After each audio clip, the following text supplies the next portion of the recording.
Hello, everybody. Good evening. How are we all doing today? This is JohnnyCat79, aka Chris, back again with my usual co-host Eric, aka Dark Neon.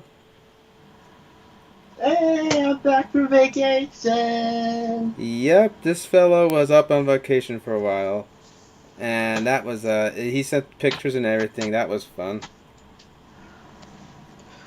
And this poor bastard is jealous of me, but I'm gonna be jealous of him considering the fact that he told me that his folks are.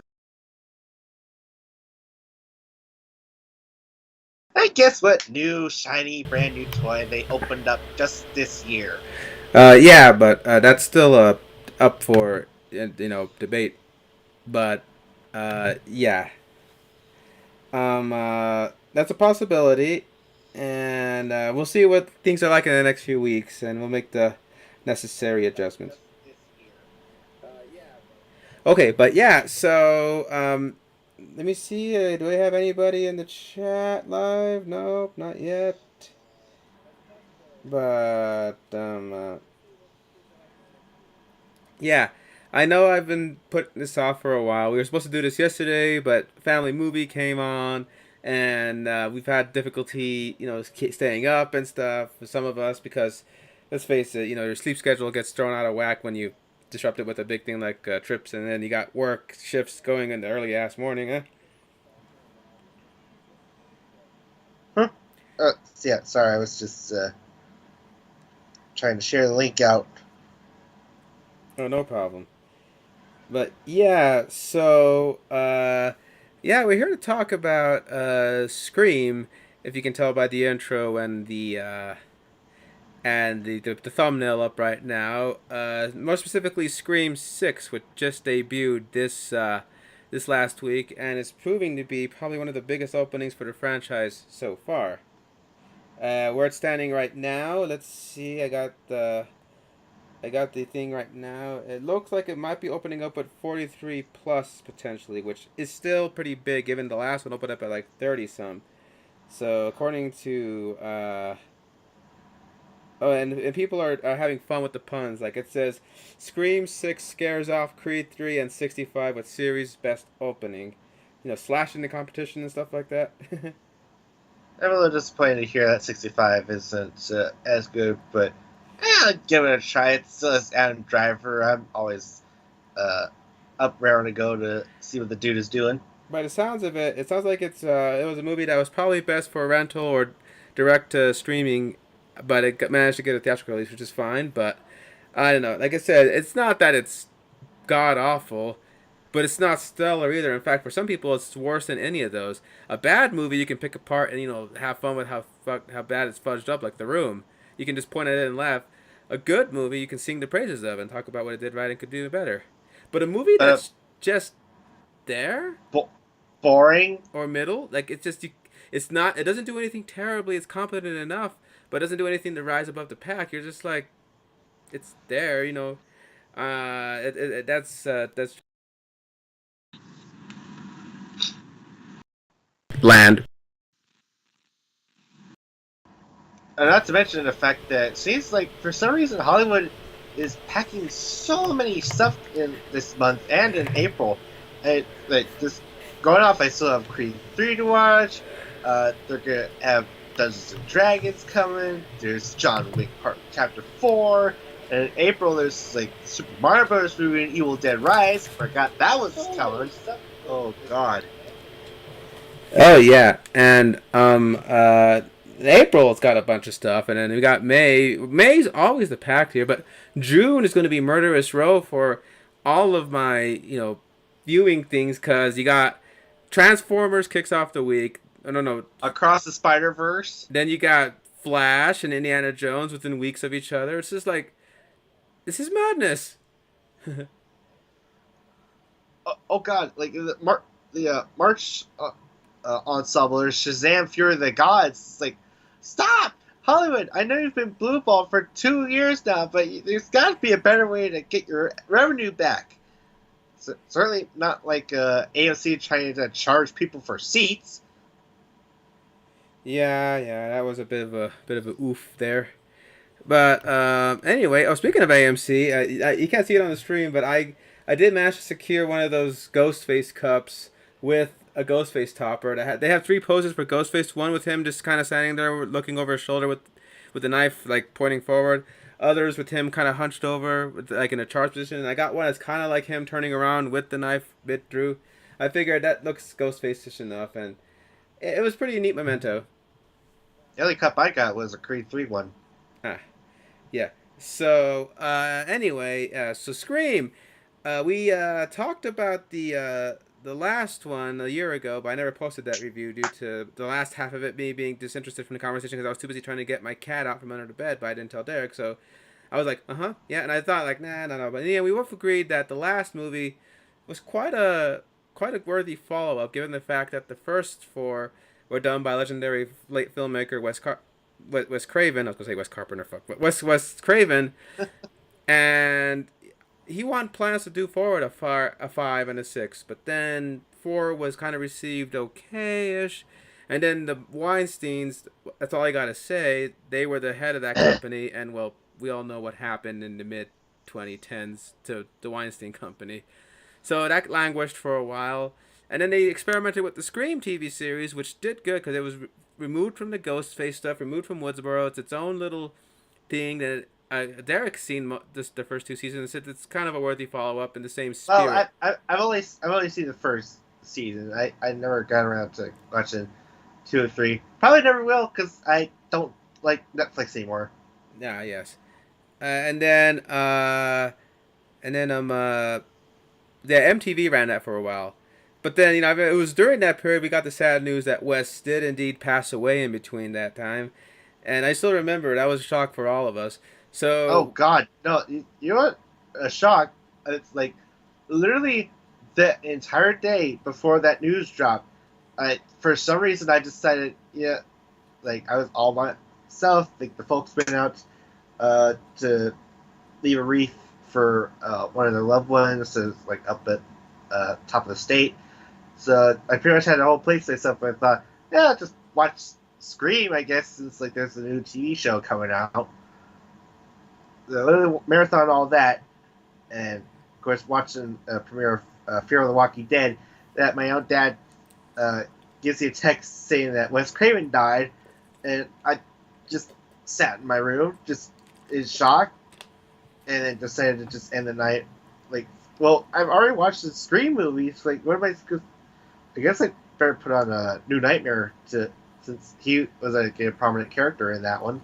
yeah, and he was really a lot of what brought this movie to a head. Yeah, Kevin was most of the heart with the writing, but a lot of the sensibilities that worked with it, the tension and the characters and some of the humor, I think a lot of that came through from Wes as well because he does have a bit of a dark sense of humor in some of his movies, which is so funny because the guy is such a pleasant. The guy was a bird watcher in real life. He was the most pleasant individual you'd get, and you get all these letters about how he's probably the anointed one, given some of the content of his movies that he admit probably comes from a repressed background. Growing up a Catholic boy, and things that you should and shouldn't do kind of like get repressed back. So when you get to explore it in the safe fiction of a movie, maybe some of that ferocity comes out. But the guy himself was everybody who talked with him, Almost as cuddly as a teddy bear, for God's sakes. like every actor who's worked with him had nothing but nice things to say about him. And when he had passed away, there was a lot of tributes from everybody who had done him in the past. Robert, Heather, Neb, all of them. They all had great things to say about Craven. So the question is, do you even still do it when one of the fathers of the franchise has passed on, and And, it, and, Skydance and and Paramount thought maybe we should give it a shot.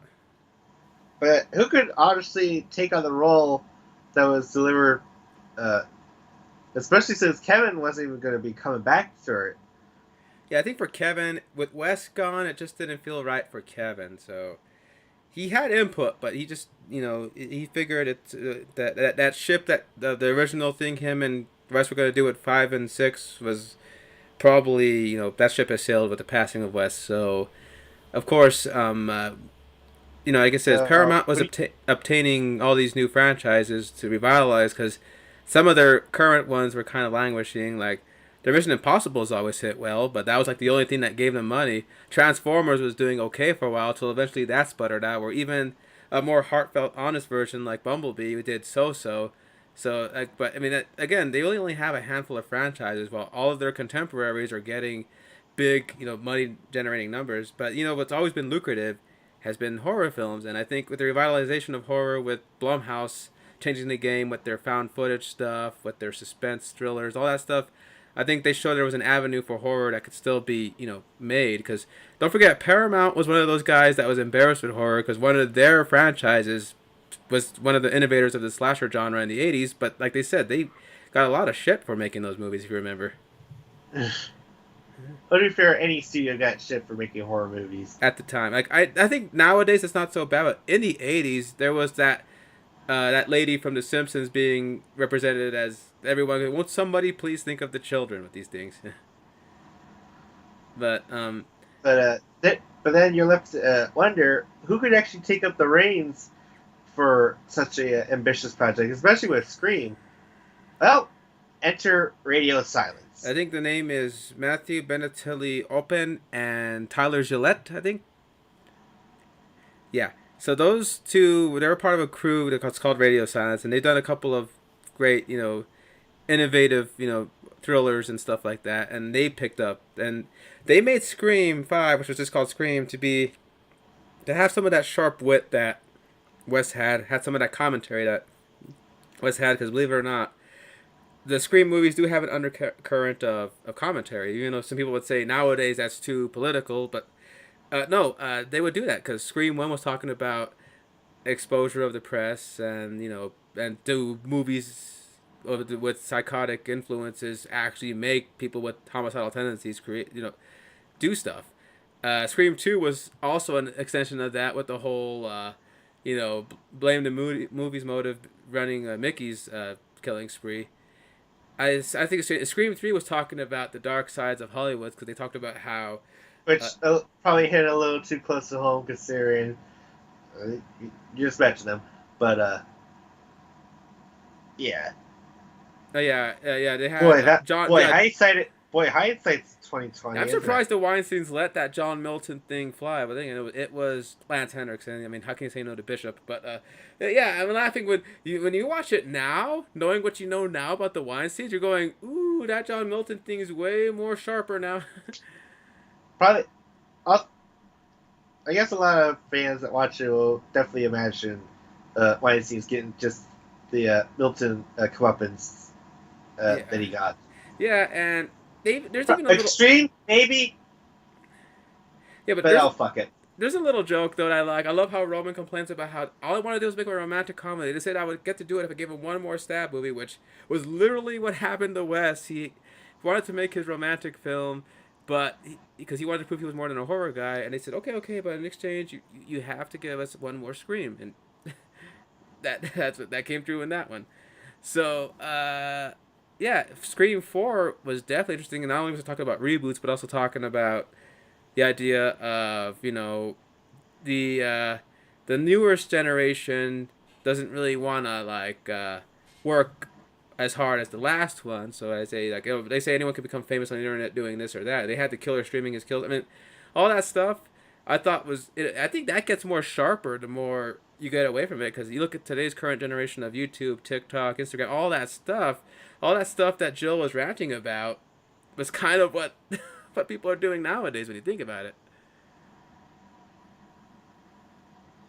But yeah. Anyway, point is, they brought a commentary to Scream 5. They also were making fun of the current trend because that was the thing that made Scream stick out was that it pointed at some of the stuff that was becoming ridiculous or redundant in slashers and horrors in Hollywood at the time, and would turn it on its head, but also fall into the traps. Because remember, you have the joke like Sydney's telling Ghostface, they're all the same. You got some big chested broad going out the stairs instead of out the door, and when she gets attacked, what she ends up doing? She ends up going upstairs.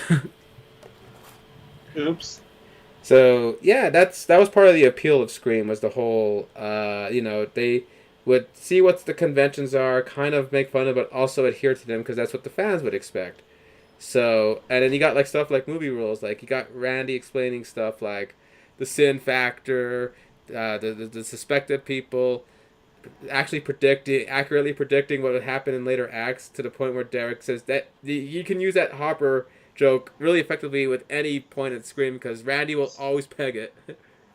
I hate it when someone gives away the ending.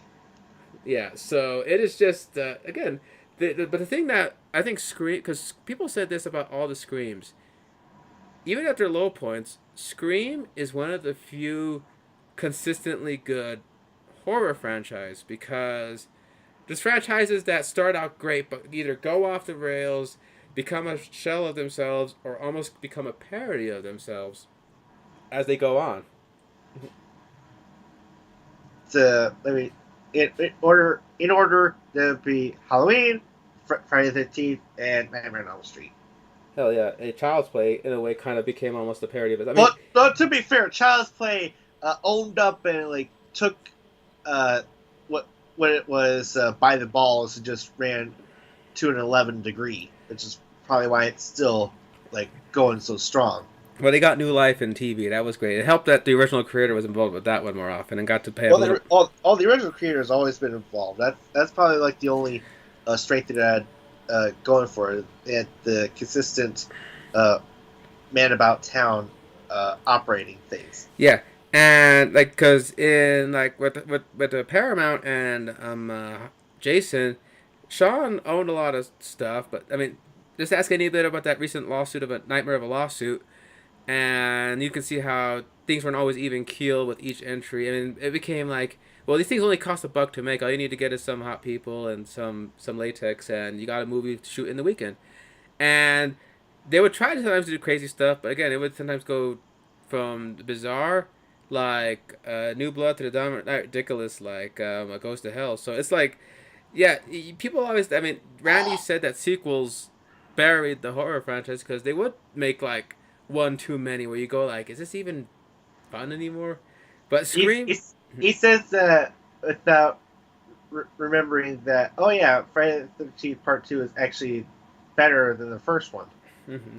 Yeah, but yeah, Scream was. We were even surprised to even get a Scream 4 after Scream 3 because Scream 3 was such a definitive final. But I'm sure people were so let down by it, and they figured we could do something new with this. That they were able to convince Wes and Kevin to make a 4.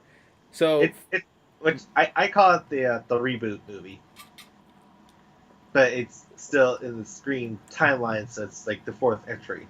yeah, but another thing that's consistent is the whole the iconic mask itself. The ghost face has become such an integral part of it that when they try to steer away with it in the series, there were people complaining that it wasn't Ghostface. So when they made the third entry not be related to even this first or second, you got a the voice and Ghostface were back, but I heard that that one was mixed, but I haven't checked it out, so I wouldn't know. Anyway, Scream 5, we thought, can you actually make this work? I think what bolstered them was the fact that Halloween did a good job, you know, reinventing what was now that. And if you want to talk about fall from grace, I think Friday the 13th we can make fun of, but that was already kind of trashy to begin with. Not like it was trash, but it was always in that sleazy underground. Halloween started out with prestige, and the more it went on, the more it kind of devolved. I mean, you could actually say some of them got worse as they went on, especially when you get to the trick or treat motherfucker era. I'd say it like devolved wherever they had to bring in a French fuck that thought he knew best about how to make a movie. You talk about Alien, because Alien No, had a French guy come in the fourth one. no. I'm talking about the freaking part five. Oh my goodness. We were mad. I think of the Halloweens, that one actually made us mad watching it. I was mad first. You were just laughing along with my commentary. No, that's what you getting mad was making me laugh.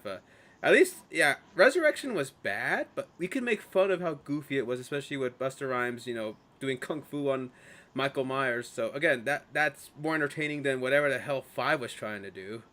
I mean, at that point, like the worst had already happened, and you're just like, at that point when like Buster Rhymes comes in, you're just fuming, and you're just like, I've already spent my anger. Just go with the dumb, I guess. And then Halloween's 1 and 2 by Rob, I thought were the personal project. I really liked those as a fresh perspective.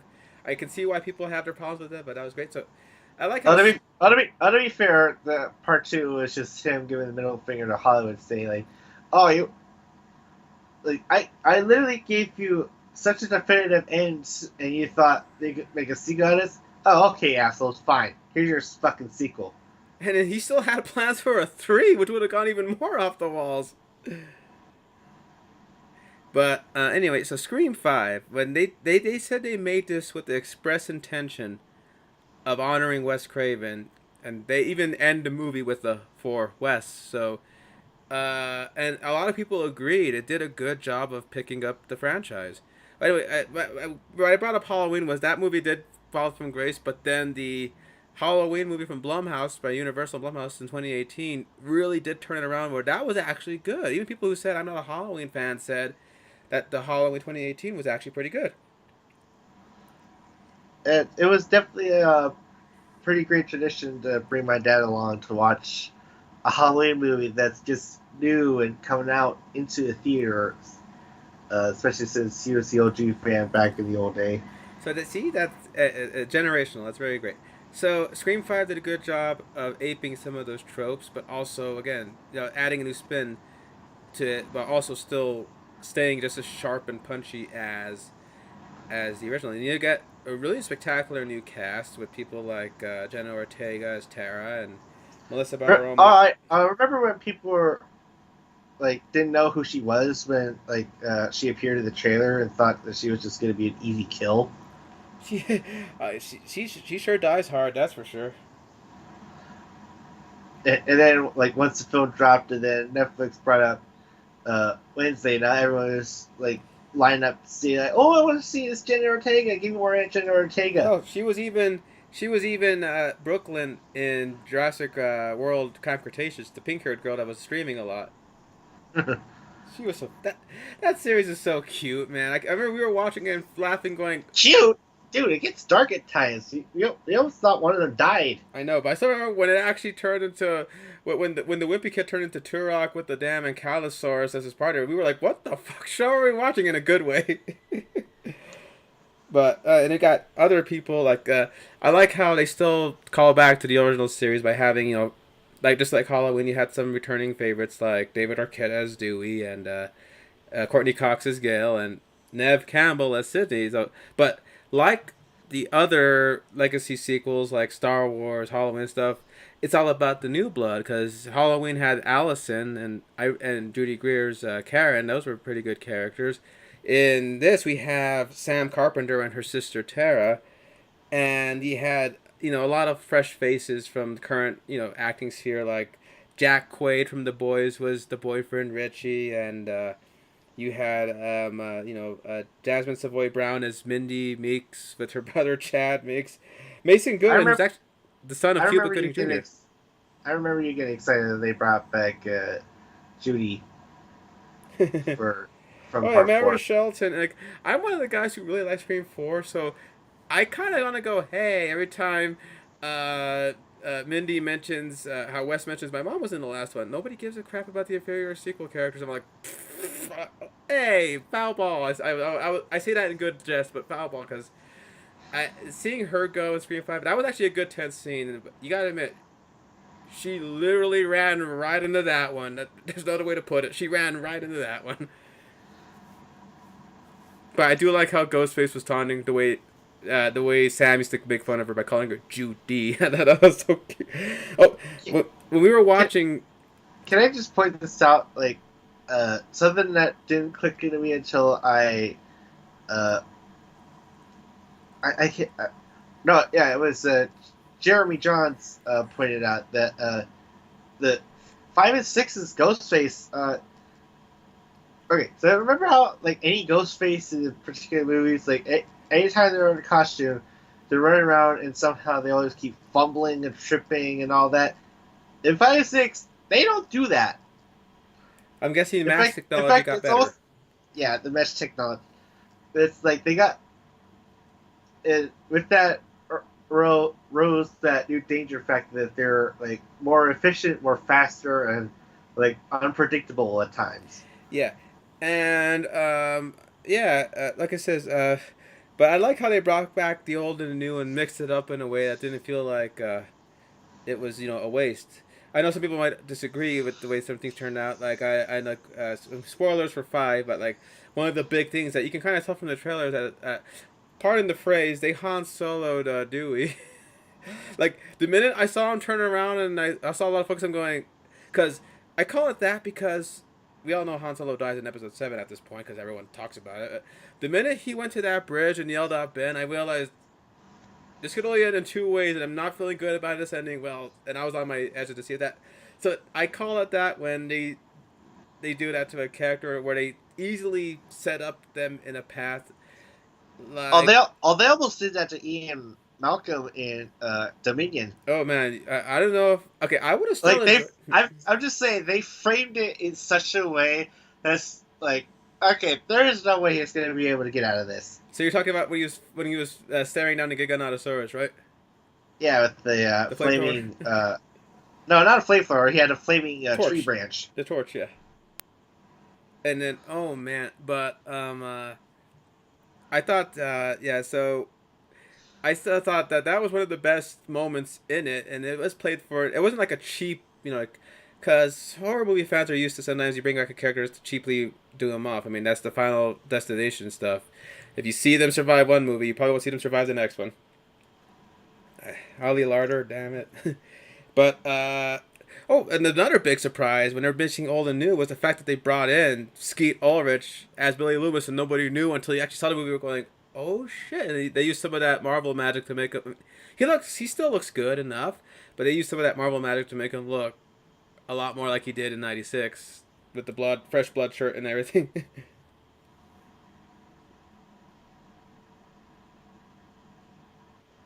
Oh man, but Yeah. So it ended in a good way.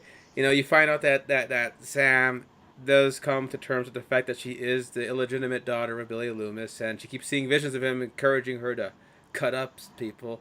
And then what I loved about Scream 5 was the fact that it hit close to home for people, where it was talking about the nature of hyperly toxic fandoms taking their love too far. Because Richie, who ends up being the guy or the boyfriend that ends up revealed to be the killer, is talking about how can it be toxic if we're defending what we love? This is love, and I'm like, I'm laughing it, because it's like, well, I mean, it could be toxic when you attack the actor's own personal livelihoods.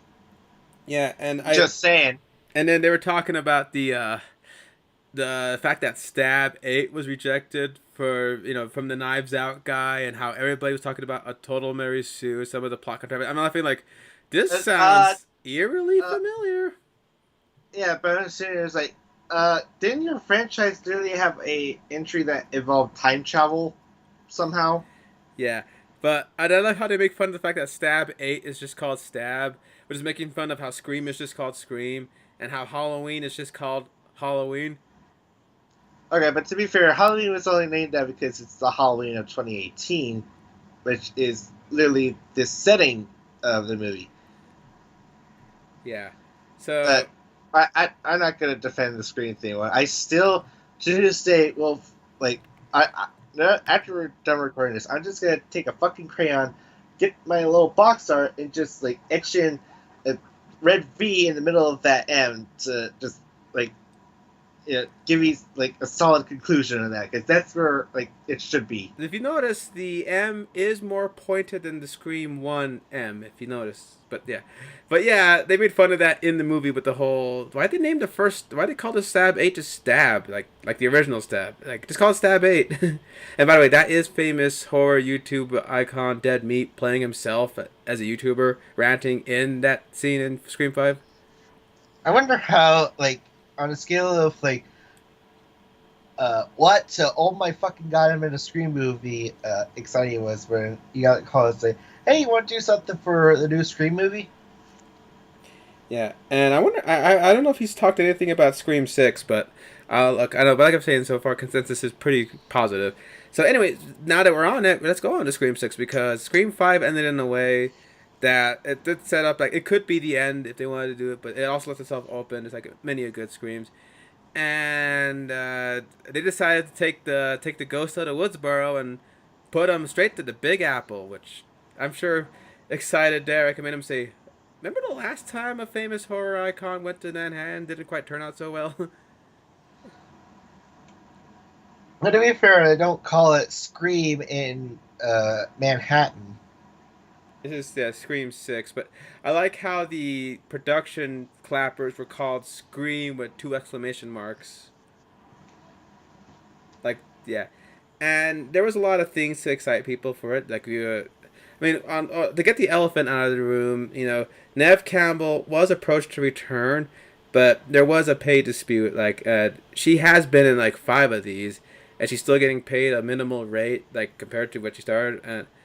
And they tried to negotiate, and negotiations fell through. But it wasn't like she didn't like the script or there was some anything. It was just the same thing almost happened to Sigourney Weaver for Aliens. They weren't even sure they were going to be able to get her because at that point she had already become part of several massive movies, and they still wanted to pay her less, like when she was still doing Alien. So she was asking for pay what she's worth. She was negotiating hard for it, and they were even considering let's make an Aliens movie without Ripley. But Jim was Yeah, adamant. yeah.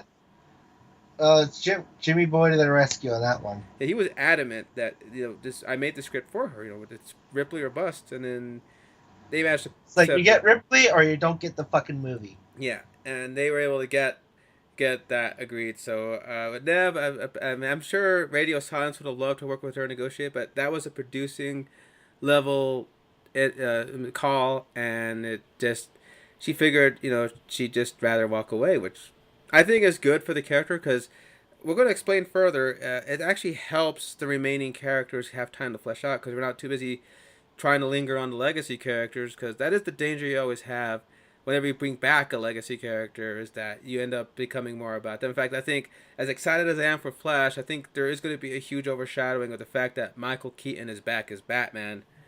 Never mind the real life stuff going on with the actor, but anyway, the I think that but by reducing the legacy time and going more to the current, it allows them to breathe a little more. I think that's one of the successes of another movie that came back from a long running franchise, the Creed series.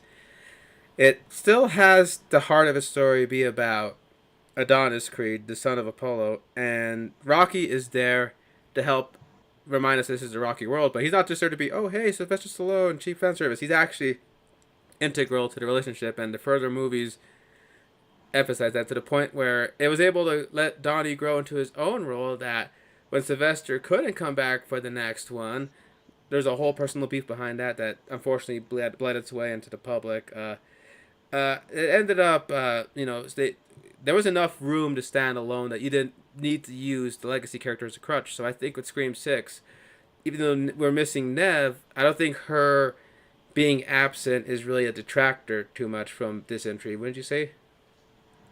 Oh yeah, and to touch on Creed, at the very least, they gave Rocky's character a conclusion in Creed 2. So they didn't even need to bring him back if they couldn't. So, But on the bright side, Michael B. Jordan did say, if they want to do another one of these, and if Stallone's open to returning, he'll take him back with open arms. So never say never, as they say. So Nev could probably run across it, but at this point, Do you really want her? Because the character was in a good spot in five and only came after her best friend had been cut open.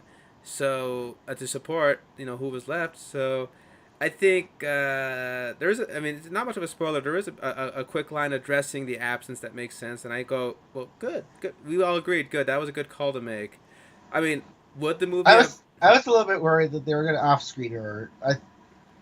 Well, not paying her is one thing, but killing her character off without like showing us that, like that would have been like a huge crime. I know, I know. Yeah, Derek would have definitely would said, if they mentioned how her body was found, I think he would have said "fuck you" and leave the movie, no matter how he was enjoying it. If you heard saw that saying like this was found by Sydney's body, you'd be like, "Oh, fuck you." I don't remember. I don't remember saying that, but yeah, I probably would have done that if that played in the movie. No, no, no. I know what you did tell me that posted. You said if that ghost face mask goes up and you see Nev Campbell explaining how she cracked on her, she would have been saying, uh." Yeah, especially considering the fact that I believe more of it was a different character, but we'll get to that. Yeah. So But we do get a returning face with Courtney Cox's Gale still. We do get another returning face, a surprise face, because Hayden Panettiere of Heroes fame, the cheerleader, Save the Girl, Save the World, uh, was Kirby, one of the standout fan favorites in Scream 4. She was a movie trivia nerd, that the savvy of Randy, but also, got that cheerleader look to her. I think And I, I I think also now that I think about it, she's more like, what if Tata wasn't a total bitch? yeah, so Kirby is amazing. So I remember getting awe when she thinks she's beating Ghostface and tries to save her seemingly friend in distress, but that friend turns out to be one of the killers and just sticks her. But it's But Scream. then lo and behold, in Scream 5, in that scene where Dead Meat is discussing how Stab 8 sucks, what do our little wondering eyes behold but a theory about Schumacher being like, oh wait, no, it's down the next one. Yeah, Kirby Reed survival story. Yeah, she has an interview with Woodsboro 2011 Survivor, and like, oh shit. And then in real life, Hayden Panettiere was going through some real life issues and mental issues that she had to get reconciled. But she think having a break from acting, getting that fixed, helped her come back for six well. And she's used minimally. I'll say that right now, but it was great seeing her again. And another, like I says, again, the real treat here is the core four, as they call themselves. The Meeks twins, which are the niece and nephew of Randy Meeks, Jamie Lee Kennedy's character, and I just realized that Core 4 is made up of a pair of siblings for each side. oh, kind of like how we had Riley and Dewey and Tatum for a while too. And then there's the Carpenter sisters, which, oh my gosh, again they I think they've really made them their own in this one. So I'm looking forward to seeing more of them if they continue this with them as the focus.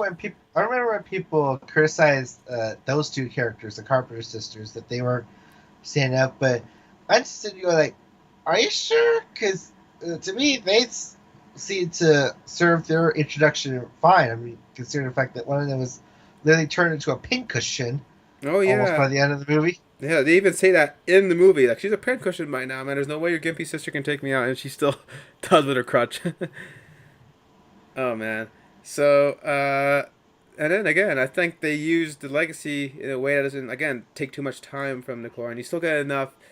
But again, I think the I, biggest thing for this one is the use of Ghostface. This Ghostface again, every review has said the same thing. This particular Ghostface is relentless, unstoppable, very, and very. angry, That's it. Like, very fucking angry. because yeah, every Ghostface. Because you could argue that the Ghostface in the first two, played by Stu and Billy, was a little more playful and sadistic. Uh, Scream 2's was a little angry when it comes to the Loomis side of things, whereas again Mickey also a little more playful and sadistic, but also very a little more violent, like when he took out those FBI Oh agents. god, Screen 3's Ghostface is just like, uh, obsessed. Yeah, but this guy is just, you know, again, he's like what Jason probably should have been when he hit Manhattan. Funny enough, this movie does make a little wink at that. Uh, and you know, actually, since we brought it out, can I just point out? I actually do have, unfortunately, a con in my own opinion. Um, so the whole marketing for this movie has been like, oh, it's like Ghostface now is in New York City. The whole case of who done it is in the heart of New York City. But when you get right down to it, like this story could have literally just taken place in any different city and have gotten the same result. well, This thing could have been done in Detroit for all it did. so are you probably thinking that maybe they should have used a little more New York iconography? Maybe. I just saying like okay, so technically they were in Central Park for one scene, but it just didn't feel like Central Park. It's more like walking along the outskirts of Central Park. But it did take advantage of the whole. One of the most famous things or infamous things about New York is the fact that sometimes the crime rate is so high that people mind their own business when someone could literally be screaming bloody murder in the hall down in the alleyway down the thing. It's not not my policy. I mean, why do you think Spider-Man operates in New York and Daredevil? Because a lot of stuff goes down that most people will turn a blind eye to. Oh, not even just in an alleyway. Try a fucking the same subway train car. Well, like I said, if you watch enough movies, you know that subway stations are a prime opportunity for murder, which is why it's so infuriating that Jason just walked through a train without stopping anybody.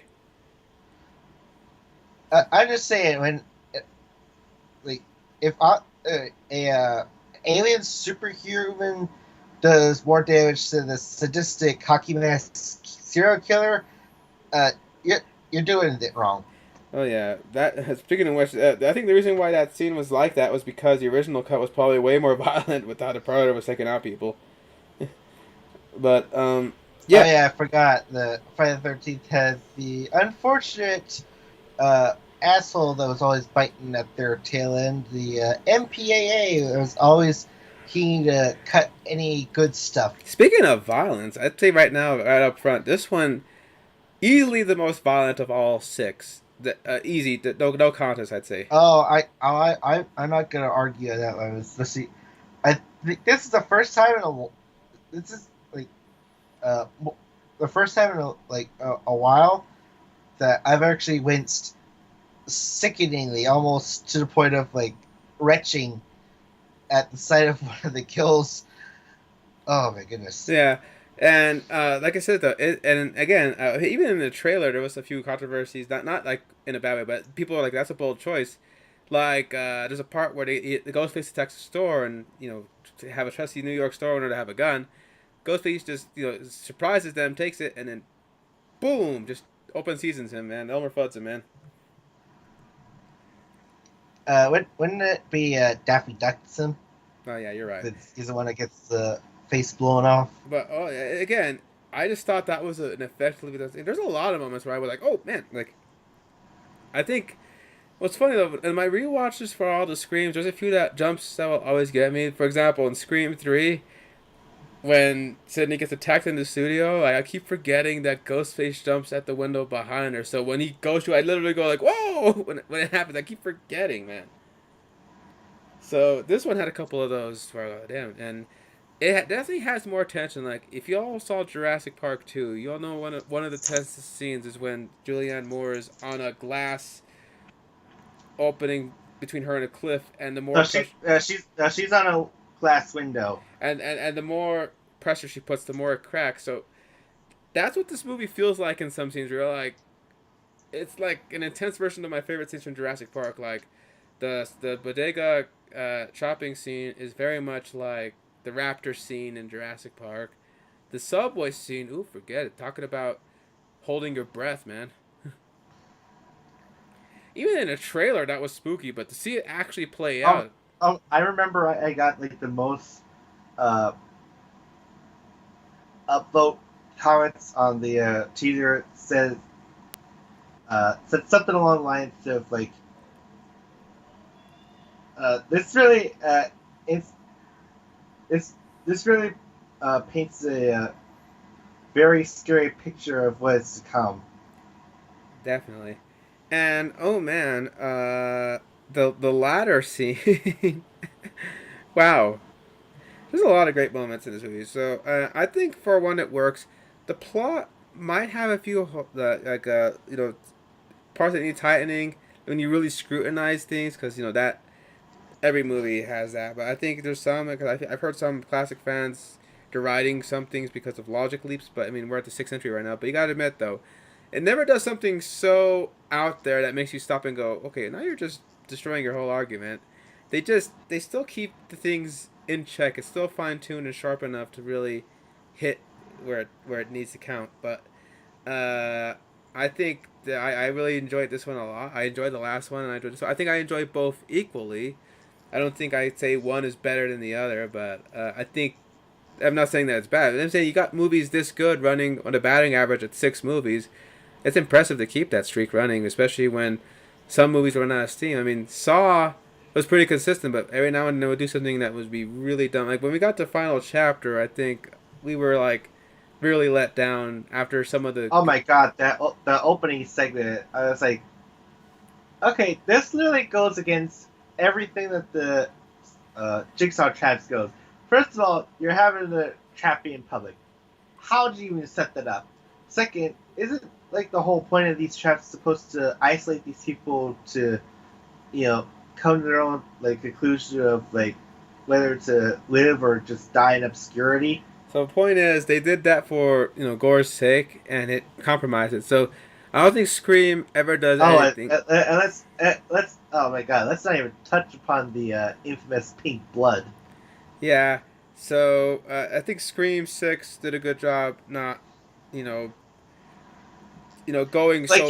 you'd have to be a super mega stab fan to like scrutinize like where like a blade should be like going through something. Now there is one To, critique that some have that I may say might have some merit. I don't believe in it personally, but it is. I think it's more in the spirit of the franchise. But I can't say anything specific at all. But I'm just saying that it involves. It decides to go there with violence, but every now and then, when it comes to certain people, that it maybe they were still a little knife happy. Because to be honest, one positive is that there's no one really you can say you hate or oh get the knife, because again, Friday the 13th Part 8 had some characters who are like, oh, you know what, just cut this guy's head off already. They had characters like that. But these ones, everybody you kind of liked, and they had their own personality to breathe, so you can, like, really don't want none of them to get hurt, to the point where when the knife does go into any of them, you might be like, oh no, because you start caring, especially the Carpenter sisters. Man, I think Tara was such a precious cinnamon roll to me that I'm all like, it's like that joke with that picture. I've only known her for only one movie, but I feel like kill her and everyone in my. If anything happened to her, I'd kill myself and everyone in this room. At that joke, yeah. But I do have something to point out that's like almost related to that, but when we reach the point of no return spoiler talk. mm-hmm. I mean, we are technically in the spoiler talk, but I mean, when it's like spoiler stuff. Yeah, I know I put spoiler discussion in the thumbnail, but I just wanted to say, like, if you're still watching this, I mean, obviously you're gonna get if you're here for the spoilers, but I'm just giving. I still like to be vague, because there's some people who they would say like, I'll come back to this later after seeing it, but yeah. Again, the tension is great. I thought some of the side characters were really well utilized. There's a few throw me for a loop moments when I go, wait, what? And then the third act bloodbath is always the most enjoyable part of these movies, because no more mask, everyone's out in the open, and you get to see how it all comes together. So yeah, and there's definitely a lot of surprises too. Like that, even the opening, I was like, wow. Like again, this is a movie that's best knowing little.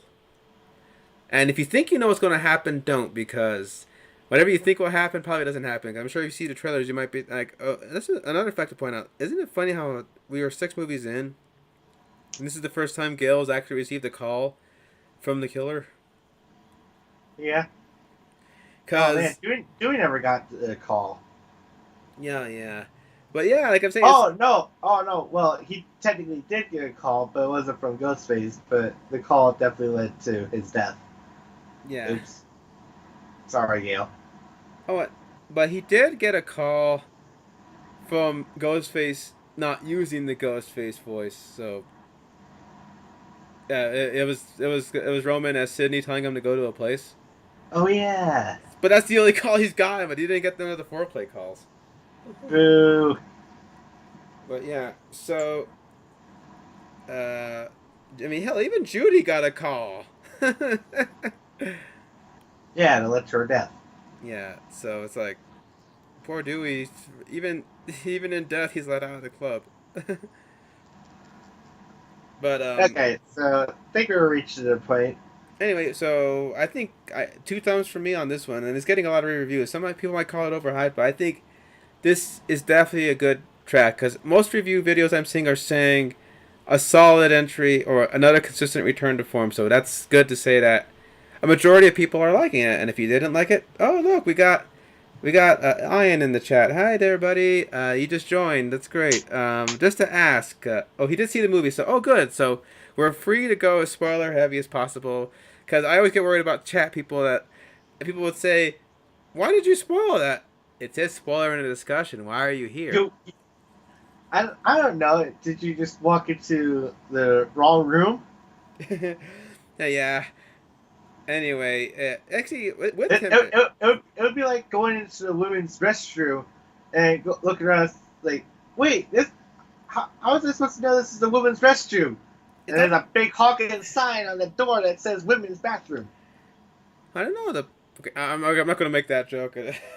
Anyway, uh, yeah, with our guest here, and with the fact that I think we pretty much agreed this is a good movie to watch. Check it out if you really want to. I mean, if you're still hesitant, Personally, it, I know you're kind of like hemming and hawing, saying, "What? I don't think it's better or worse than Part 5." I think it's better than Part 5. yeah.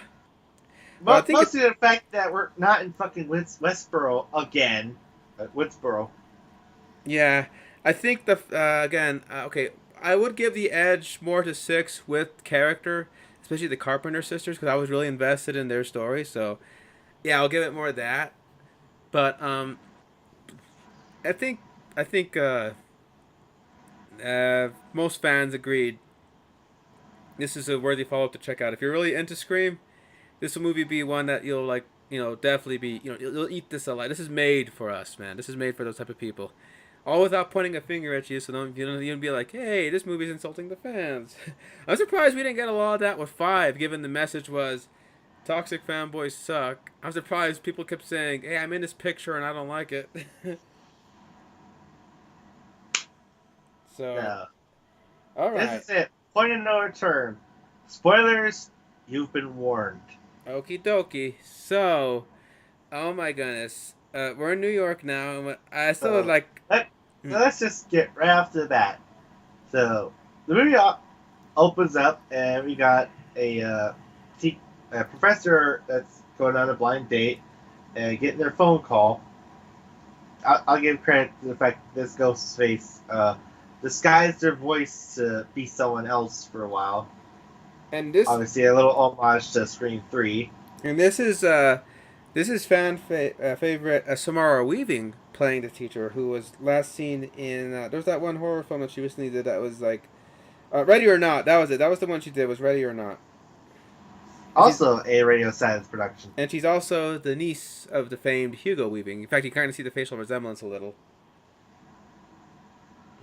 Anyway, so she gets lured into the alleyway, and then, oh, Ghostface shows his face. Because Ghostface even said, it's funny how she teaches slasher films, yet she made the mistake of running into a dark alley.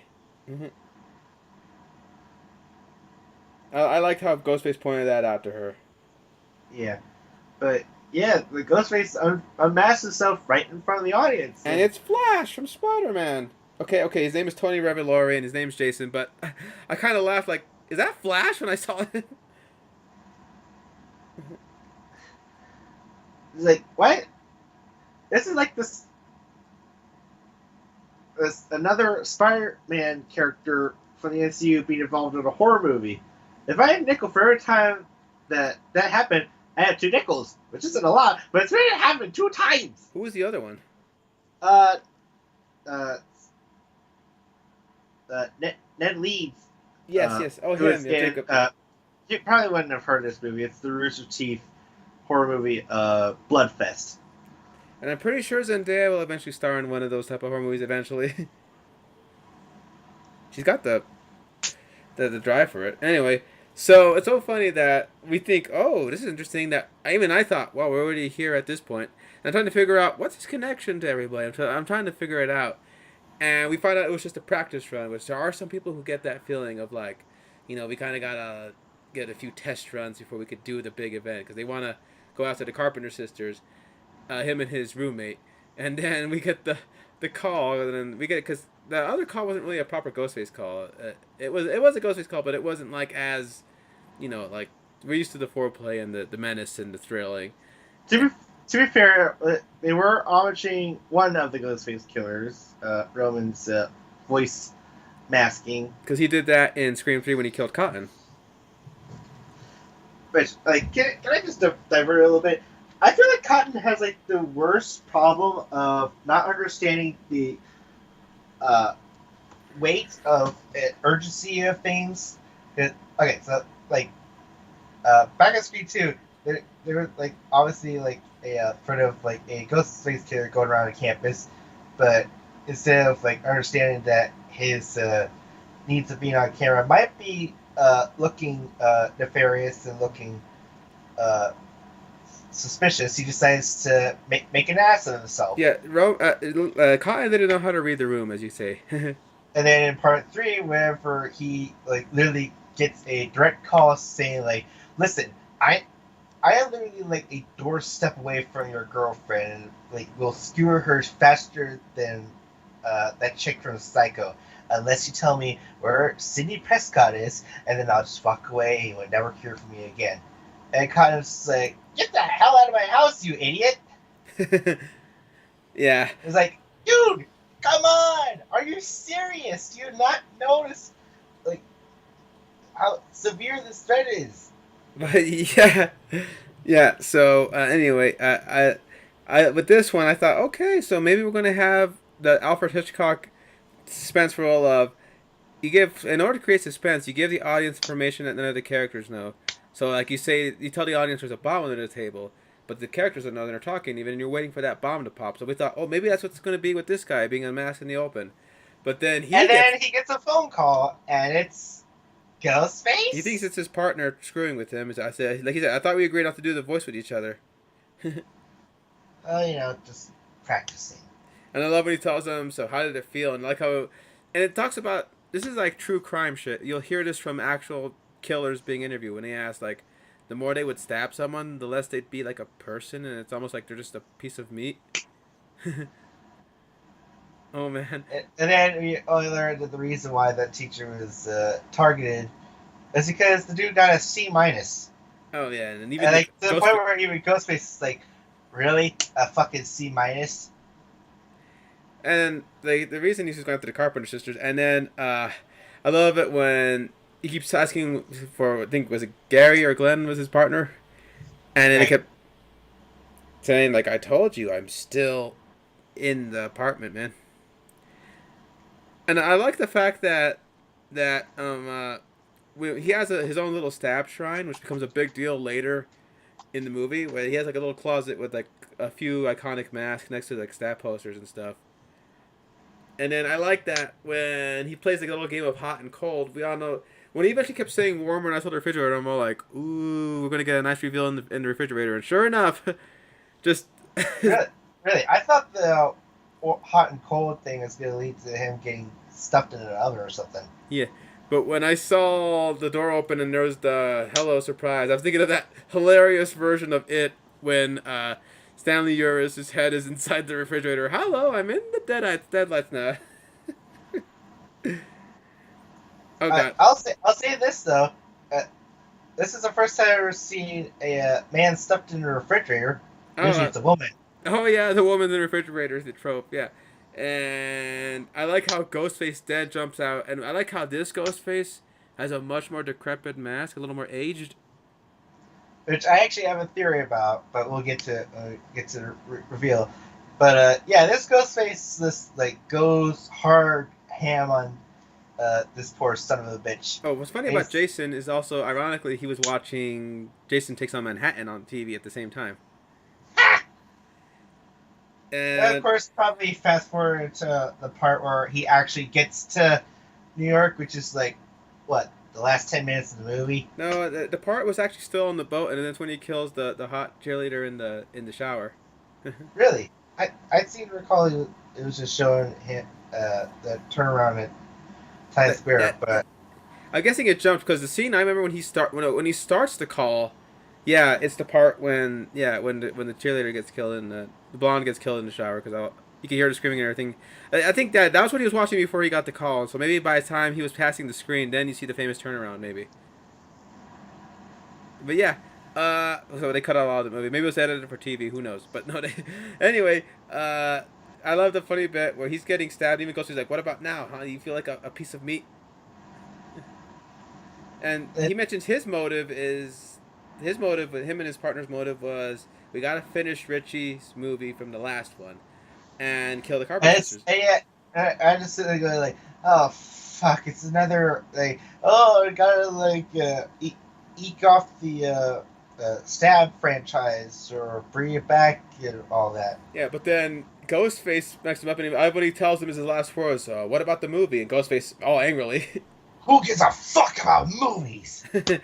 Yeah, that was a great moment, man. And I thought, okay, that's one of my favorite Ghostface lines. It kind of reminds me of the unused line for Cotton's death when Cotton's all like dumbfounded, says, "But I'm in the sequel," and Ghostface tells him, "Not anymore." Unfortunately, Roger didn't record for that scene because this was the actual onset audio, so you got this British bloke thing, "Not anymore." But yeah, uh, then we find out that Sam is now in therapy while visiting New York because she's kind of Tara is now in college in New York and trying to live her life, but poor Sam is out of her life for 5 years, and now she just watched her like a hawk. Given what's happened to them a year ago, because this is in real time a year from the last time they were involved in a Ghostface killing. Which I know people will say, oh, so that's like Scream 2. It's like, well, Scream 2, they said it was a few years after. Well, in real But life, it's a then, but then in the same movie, like one of the characters said, it's like, I was there last year, so it's like, whoopsie. I guess different scripts got muddled. yeah, but that's another thing. They even point out in the movie how it's like Stab Two. Stab Two was away from Woodsboro at college, and here we are at college. But anyway, so Sam is seeing a psychiatrist about how she kind of has still thinks about what happened, but her trust issues because her boyfriend that she thought she knew very well was able to even make her doubt her own sister, and it turns out he was actually the killer. So you can see why that's her trust issues with herself because she's always seeing visions of her dead father telling her, "Come on, stick him." So it's like, I And of mean, course, it's a statement that's still to this day not rectified that therapy isn't going to work because the therapists are scared shitless to deal with psycho killers. because I love it when she mentions how, "Go on, tell me," and she gives details exactly how my boyfriend did this. I had to solve it. How'd you solve it? By stabbing him a lot of times, and he goes like, "I'm legally obligated to report this to authority." Like he even says "fuck this," basically saying I'm not equipped for this. It's good to know our tax monies go to pay off your fucking golf courses, you asshole. And then on top of that, she brings up that in the time since then, online there have been nasty rumors popping up that she was the one that orchestrated the events of the Woodsboro massacre of 2021. And that because her father was Billy Loomis, that got out. So they're saying how she was the real killer, how Richie Kirsch was innocent, and all that stuff. So, and this is That that one like boiled my blood a little bit, but his sick demented way kind of works. Uh, Yeah, again, going back to Scream 2, uh, Mrs. Loomis, when she was like under the Debbie Salt persona, was trying to assassinate Gail Weathers' character by obviously tailing her and questioning things, and even dropping hints to other reporters that if the killer is repeating Woodsboro, it surely only makes sense that someone from Woodsboro could be the killer. which was true. Oh, again, okay, I don't mean to be diverted from Scream 6, but I just got one of my favorite moments from Scream 2 when it was Sydney who recognized Nancy right away. And Mrs. Lewis and even Gail's, no, I've seen pictures of her before, and this is like 100 pounds and a lot of work later. Just the way Sid delivers that line makes me laugh. I don't know why. And it's called a makeover, Gail. I But could use one. That exchange always makes me laugh when I watch it. I don't know. It's a really good moment. but now this time, the ploy is actually working, and not only is Sam being ostracized and hated on, but it also kind of gives her like an isolating feeling. Like, it's like even if I get in trouble, like would anyone even help me if I ask for help? And on top of that, she can't help but distract herself from the fact that in part one, in Scream 5, her getting rid of her problem by stabbing it just felt good. So that got her worried, of course. Well, to be fair, to uh, play devil's advocate, you literally got played like a fucking fiddle by a boy, supposed boyfriend that was just playing you just for like a cheap role. Yeah, so, I mean, yeah. I just uh, so just a huge diaper. Uh, I watched something on Facebook, one of the reels, but it someone that points out that women often love to watch true like murder True crime. documentaries on Netflix and will fall asleep to true crime podcasts. They they get it off from listening about murder. So what makes you think that going like sassing her off will make you feel safe? What is funny is that this is a real thing that happened. There was a person who wrote a book about what would happen if, like how to get away with murdering your husband. And it turns out in real life, she actually did. Got caught for murdering her husband. Oops. So yeah. Anyway, but yeah, you're right, and that's another commentary about how it's very easy on the internet to like destroy somebody with a rumor, but no matter how true or not it is, that you could really destroy someone bad. That even when the truth comes out, will people care because they need something to be, they need red meat, they need something to be angry at, and it doesn't matter where that comes from, whether it's true or not. So that's definitely something that's the commentary that's in this one, I would say, with everybody, even I, publicly. I, I, I can think of two instances where people attack someone when the truth actually turned out to be the absolute opposite. One of them was a YouTuber, Pro Jared, uh, Oof. very nasty words, but luckily the son of a bitch kept the receipts, as he puts it, and made sure to step by step explain that nothing happened. And obviously he's back ready. The second one, much bigger stakes, would be one Mr. Johnny Depp. Oh, okay, yeah. But I'd still But I say won't. I won't. But I won't divulge further because that one's that still a was. landmine, man. That is still a landmine for some people. So I don't even want to get people mad about that in here. So I'm just like moving on. But point is that that's what Sam is going through to the point where, and Tara is making decisions in college. She wants to live her life. She says she doesn't want to be the victim. She doesn't want to be, stuck in what happened to her in Woodsboro. Let it define her. And whereas Sam is just trying to leave the past behind, but it's hard not to when everybody keeps bringing it up. So, and she's trying to be with her sister, but she's feeling that maybe she's a little too smothery. Because, like Tara said, you've been out of my life for 5 years, and now you just. I mean, she. I mean, she is kind of worried the fact that Tara still hasn't gone to therapy herself. I mean, for God's sake, she probably got more scars on her than fucking Deadpool You at can, this you can point. still see the scar from when she blocked the ghostface knife with her hand. Yeah. So, of course, things come to a head when they find out on the news that roommates from her cinema class had not only was the teacher dead, but that they're been carved up, and the killer left a ghost face mask at the site as a message. Not just any ghost face mask, but it turns out to have DNA of Richie and Amber. The two killers from the last one. So obviously the detective in charge of the thing, detective. I got him right here. I got a list right here. Oh fuck, I lost it. Oh yeah. Detective Bailey, played by Dermot Mulroney, says he's got to have her come down to the station.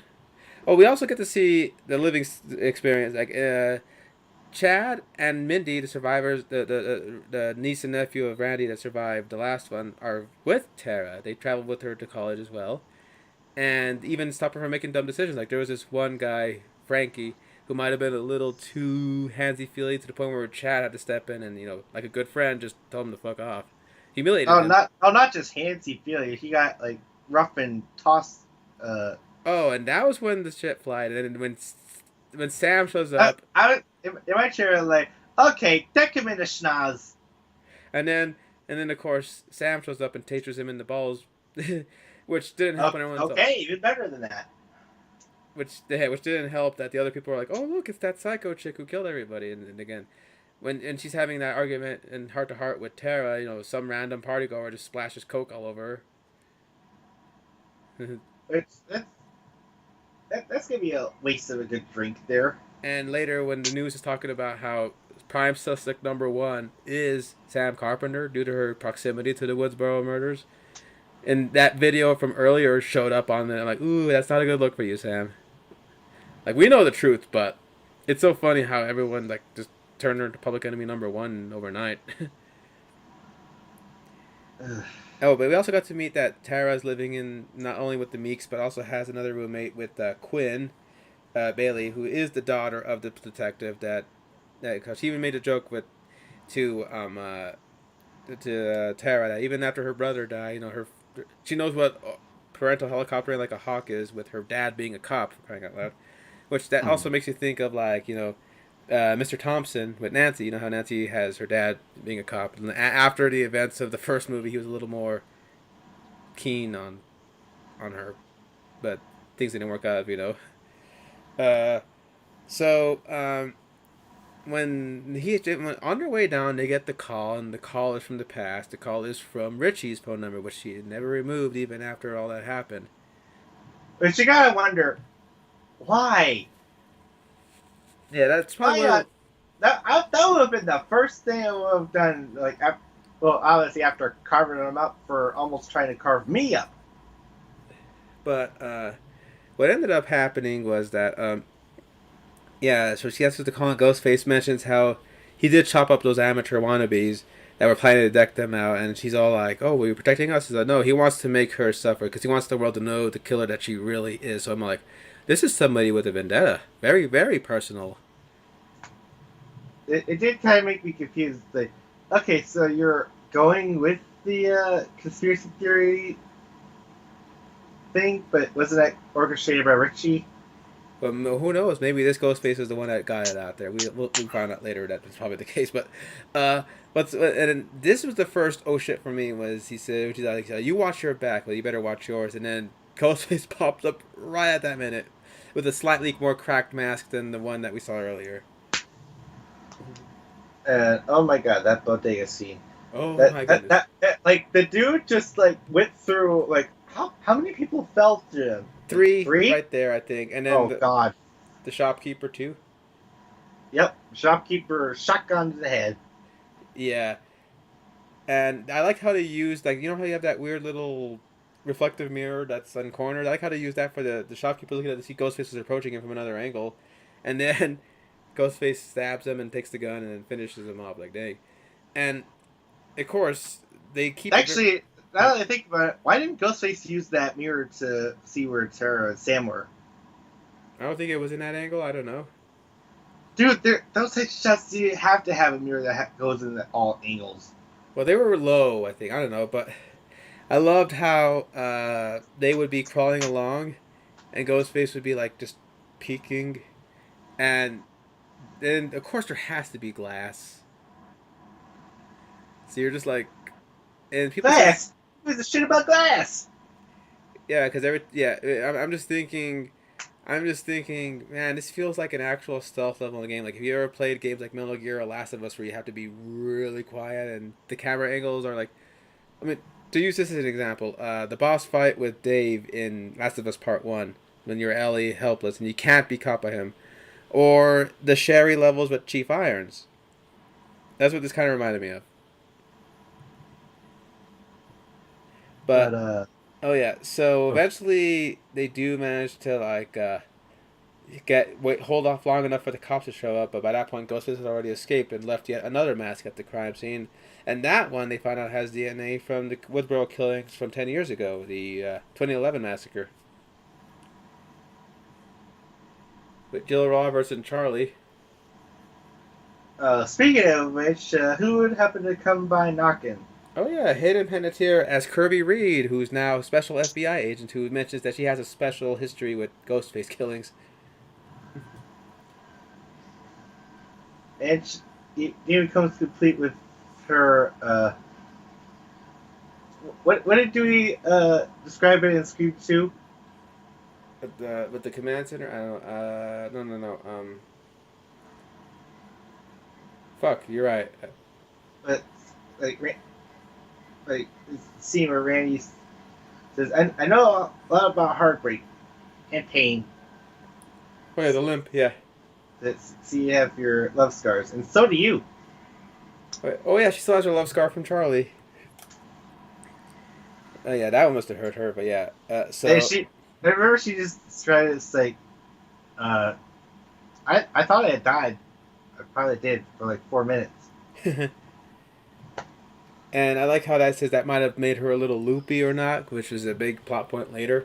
And, Or probably it's not because, well, get to it when we get to it. But first but things first, but they point out how the first mask was the most recent killing, and the second mask was from 11 years ago. And then there was another mask attributed to Roman Roman. Bridger, which that I don't know why that made me go. Ee. I Yeah, always feel like Roman's the underrated Ghostface in my point of view. I don't know why.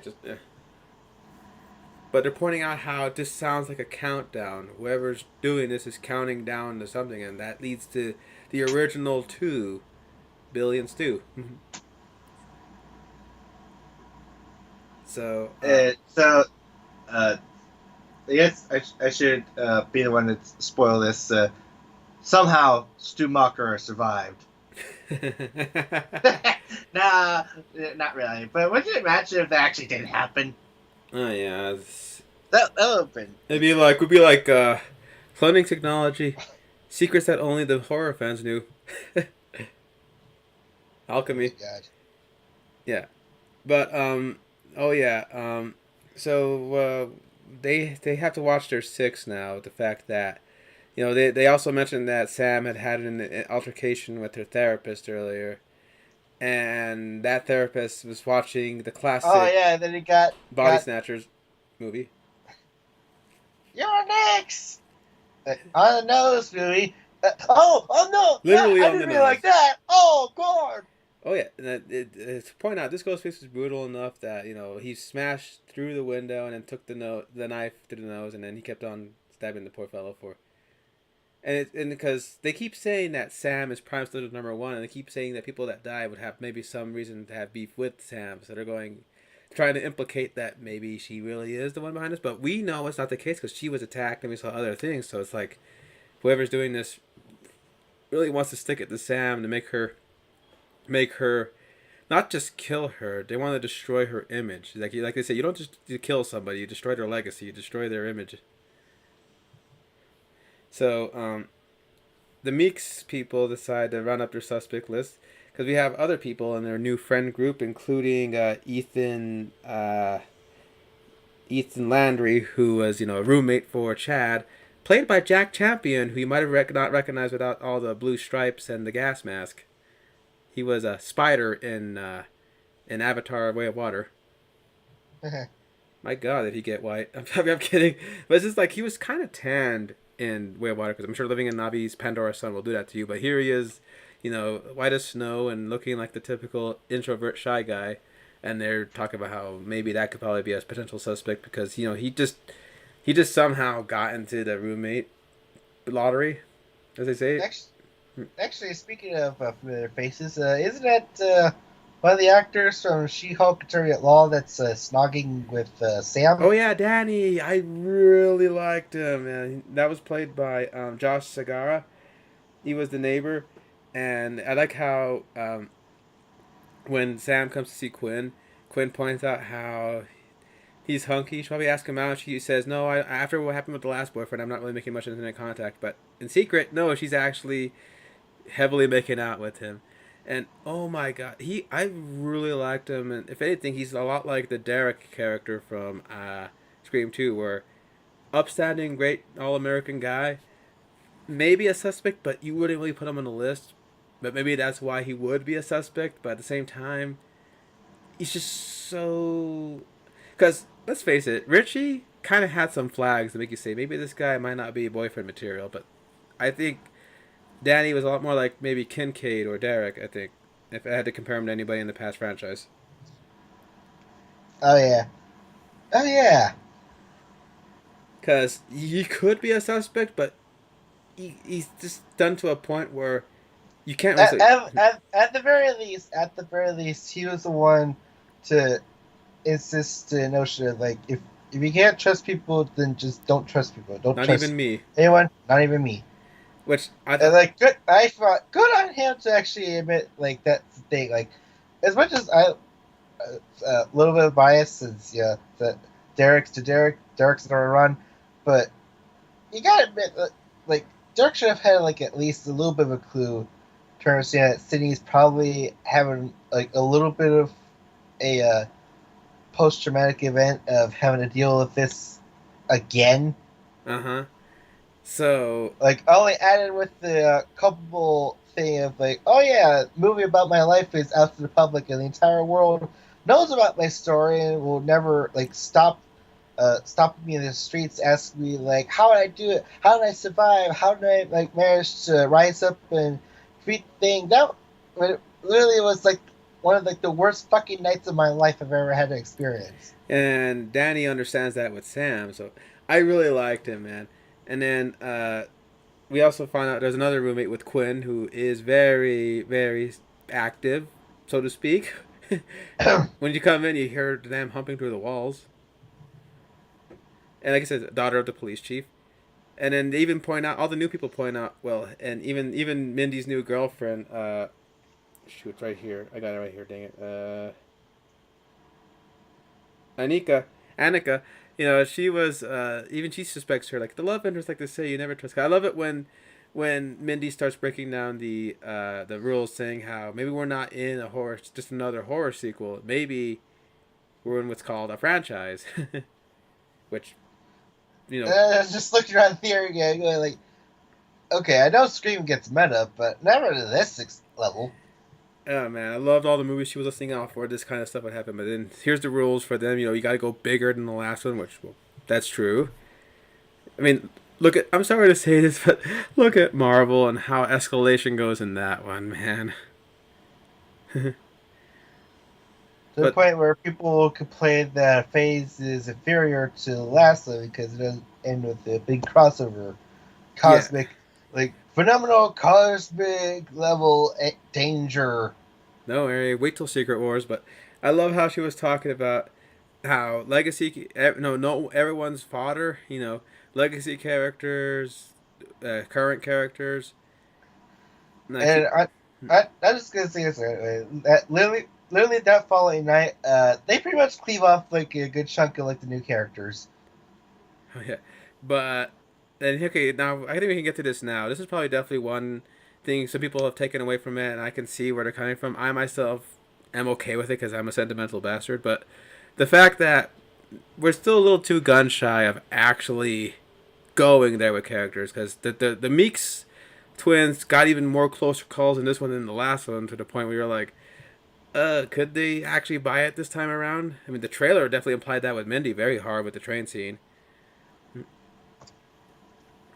and then But yeah, but and then there was Chad. Oh man, when that happened, I was like, oh my god, they definitely Dewey'd him the way they Dewey in part two, where you thought he bought it a second time.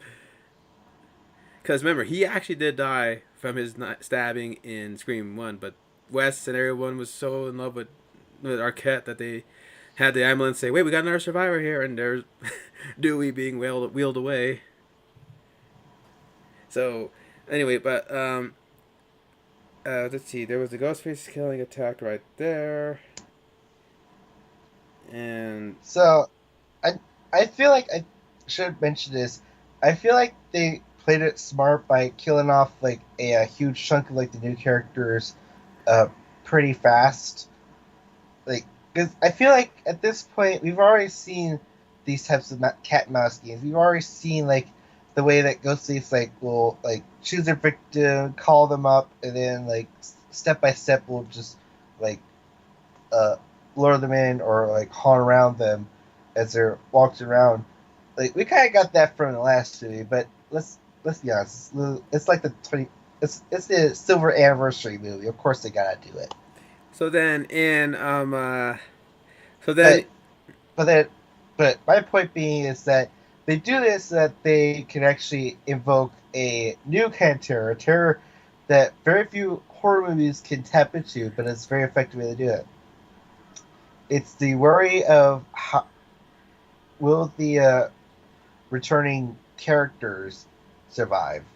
was That's where the terror amps up. It's not but with like seeing where the obvious red shirts are gonna get it. It's seeing if the returning cast gets it. But here's the thing, though. I thought this movie did a good job of not making everybody expendable renters. I mean, everyone's not just a piece of meat. Like, you start Well, no, feeling. I'm not saying that. I just say that they were like really, like, briskly dealing with them. Oh yes, I mean, like I said, that following night, I love it when they're talking about how they're the core four and how Tara's sorry for messing up, blowing up with Sam, and Chad is really trying to make the group. I like how he tried to make a move on on Tara, but Quinn comes in and says, "Oops, did I cock block you?" And then when this was a great tense moment when they're like talking, and and Danny Boy is like seeing from across the window. They're in their table, but he can see that Ghostface is in the apartment, and he's like trying to get their attention because Quinn is like seeing, oh hey cute boyfriend, but she sees right behind that there's a he can see a ghost face right behind her, and he's like trying to really say hey, and he's trying to call Sam in the next room over that there's some shit going on, that they're in danger, but they have the phone off because they're making fun of the fact that that she is snogging him. So she figured not now, and I'm like, oh, don't hang up the phone, Sam. And then, and then they think that Quinn is going through another bout with the lover when she's actually getting massacred by Ghostface apparently, and gets thrown through the wall. By the way, I want to say this right now. I was already endeared to Quinn because I'm all like, oh my gosh, you reminds me of Lindsay Lohan. And she also kind of, and her vocal inflections and her blue eyes and red hair made me think of a certain character, if you know me well. Uh, German. oh, really? She kind of gave me an Oscar vibe. Don't ask me why. She sounds like Tiffany Grant in my ears. She didn't like sound aggressive. That's probably why I don't see the connection. I don't know. Think a little later in the movie. Okay, well, when we get to, Anyway, well, I mean, but technically, like, how are we gonna get to that? She's dead. yeah. Oh man. Anyway, point is though, I loved how Ghostface. You know, Oh my god, that ladder sequence. I think, yeah, I think you were asking me earlier before we started recording which one got me more tense. The ladder scene and the train scene, and I said, well, the one with Gail left me like unhinged. But now that I'm like remembering, uh, seeing that scene, that's like, so I don't think we ever had a moment where Vertigo was involved with a a ghost chase, but oosh. and then on top of that, you already got people who are already Oh, injured. Annika oh already got yeah, stabbed. they were in like the only one that like got through safe was Sam. She didn't get it that bad, but The other two, it's like you're sitting there wondering, like, are they actually going to have the strength to get through? Yeah, because Annika got it bad in the stomach. I think some of her guts came out, but not enough to like disable her. But she's still like, she's clearly stabbed in the stomach, and then I was honestly thinking that Aiko was gonna like just pass out from her wounds midway. Mindy, I think she got an arm stab, and her fingers are slick, so her trying to get across the ladder, you're like, don't slip, don't slip. And Ghostface is pounding at the door, Jack Torrance style, very pissed off. Oh, I remember saying to myself like, Jesus Christ, what is this guy on steroids or something? And then, you know, like I says, Danny manages to like get a ladder across to get them to get across to safety, and of course Sam goes Oh, first. and but the moment that Ghostface like slammed his knife down on the windowsill Yep. is that's like, yep, now he's not gonna be holding back now. He's Yeah, because Annika was, still in the middle, unable to carry on because of her wounds, and she's very scared. And then Ghostface shows up, and oh man, he just starts shaking the ladder to try to like get her off like a cat off a tree limb. Man, she was so close. She literally grasped one of them by the hand, The uh, blood soaked fingers, yeah. and then gravity just did the rest. And Oh man, on top of a dumpster oh too. my god! Yeah, we've seen poor Peter Parker having to get a face of that, and managed to only walk away with a broken back that had to be managed by Andrew Garfield. But whoosh. Then again, that makes me go back. I know he had super serum and regenerative abilities, but how the fuck did Harry survive what happened to him? To be fair, he got hand trauma, Yeah. so he didn't really exactly walk away scot Oh, free. but oh man, the whole audience did a big collective oh when she hit the ground. Like we were kind of expecting him to like see like the pavement slap, but The like that dumpster, dumpster hitting like broke her fall, but also probably broke her jaw as and Joker with said, her it's head. not the it's not the fall, but it's the sudden stuff. Yeah. So so the detective Bailey, because there's a bit earlier where Kirby does warn him, better tell your daughter to like keep away from the Carpenters because proximity to them is probably proximity to the Ghostface, and he wants to get us with some suspicious by saying call the Atlanta office because he wasn't aware that FBI would be sending somebody. But even Kirby admits, I'm not here to get into a jurisdiction pissing contest. I'm just here to lend my services because she has again a special connection to Ghostface killings. But Detective Bailey was kicked off the case after emotionally distraught over the fact that his little girl had been carved up. And he mentioned how he lost his son earlier, so he's like, I got both of them. And he says, whoever F's with my family, he's going to, make them pay. Which, He says it with such conviction. and you're going, Hmm. I kind of heard that before.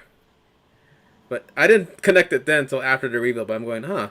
So then, so he agrees, It's they agree to oh my Scooby Doo god. this whole thing, teaming up with Kirby. Oh yeah, so Gail's in this movie, isn't she? And Oh, I like how that's one of the few things you maybe fans might be attracted by. It's like for bringing a fan favorite back, they don't do a lot with her. I think they used her well enough. She still has that connective tissue to the past franchise, and it gives her insight. And in the end, Really, really not enough connection to keep her word about like honoring Dewey. So just writing another Gale Weathers stab so book. maybe she did do the Dewey book, but maybe it didn't do well enough. But I think that was more for her heart. And then she thought, well, I got to keep my career alive. So again, the book. She said, it's what I do. I like again, and here comes the. Oh, she as she gives the BS like, well, if it was gonna be me, someone was gonna write it So I anyway. like how So, Sam goes for the lunge, and Gail has been through this cat and mouse. yeah, nice try, kid. And then Tara comes in for the surprise second blow. The Carpenter sisters gotta stick together. And I like how Chad was angry at Ethan for not being present because his sister had just almost died, and he admitted No, I had econ. he had an alibi. But I like how, yeah, how But, he. like even that alibi was not enough to sway off the both Meeks. But Mindy did say though he's at the top of her list for not being there. Hmm. Yeah. So I really enjoyed that latter part. So I like though when they decided to team up and Gail decided to say that she did Scooby Doo around. She eventually did find out that the name of the two guys who were chopped up led to some pier that had interesting memorabilia. Like, where are all these masks coming from? Because they keep leaving masks specific to Ghostface killings. That even people ask, wouldn't that kind of stuff be locked away in evidence rooms? And to be fair, if you are a horror buff yourself, you know that it's probably like the same locker room sold off that a certain Chucky doll was given away to a murderous Jennifer Tilly lookalike. Well, you gotta admit, it's so funny, yeah. How, yeah, you're right. If it's enough money and cops need money, that they might, do stuff under the table. So you can argue that this movie has commentary on police corruption a little. Not the main what point though, but it's funny that you think about it. Bent cops, selling off evidence, and to make one hell of a stab shrine or a tribute to the franchise history, made with such reverence too. Each killing has like a police sketch report of what happened, plus the actual like items like Tatum's uniform from the garage, the knife that stabbed so and so, the Debbie Salt's, you know, tunic when she was shot in, all this stuff. Also, nice to finally officially give Mrs. Lewis the name Nancy. That was always like a fan thing, like Because even the credits only called her Mrs. Loomis, right? yeah, but it was in the script. One of the script initials that she had Nancy as her first name, but it wasn't ever spoken aloud. It was always like a thing that was accepted by the fan base, and the movie just said, "Yep, that's what Mrs. Nancy Loomis, Sam's grandmother." And of course, going to they say it's a shrine that includes all the costumes of the past nine killers, and what's interesting is how like the one of course in this dead center, and the most important one is the Billy costume, which Sam feels a connection to. When she goes to it, there's Skeet once again, tormenting her about how, yep, this is pretty cool, huh? Because she And so there's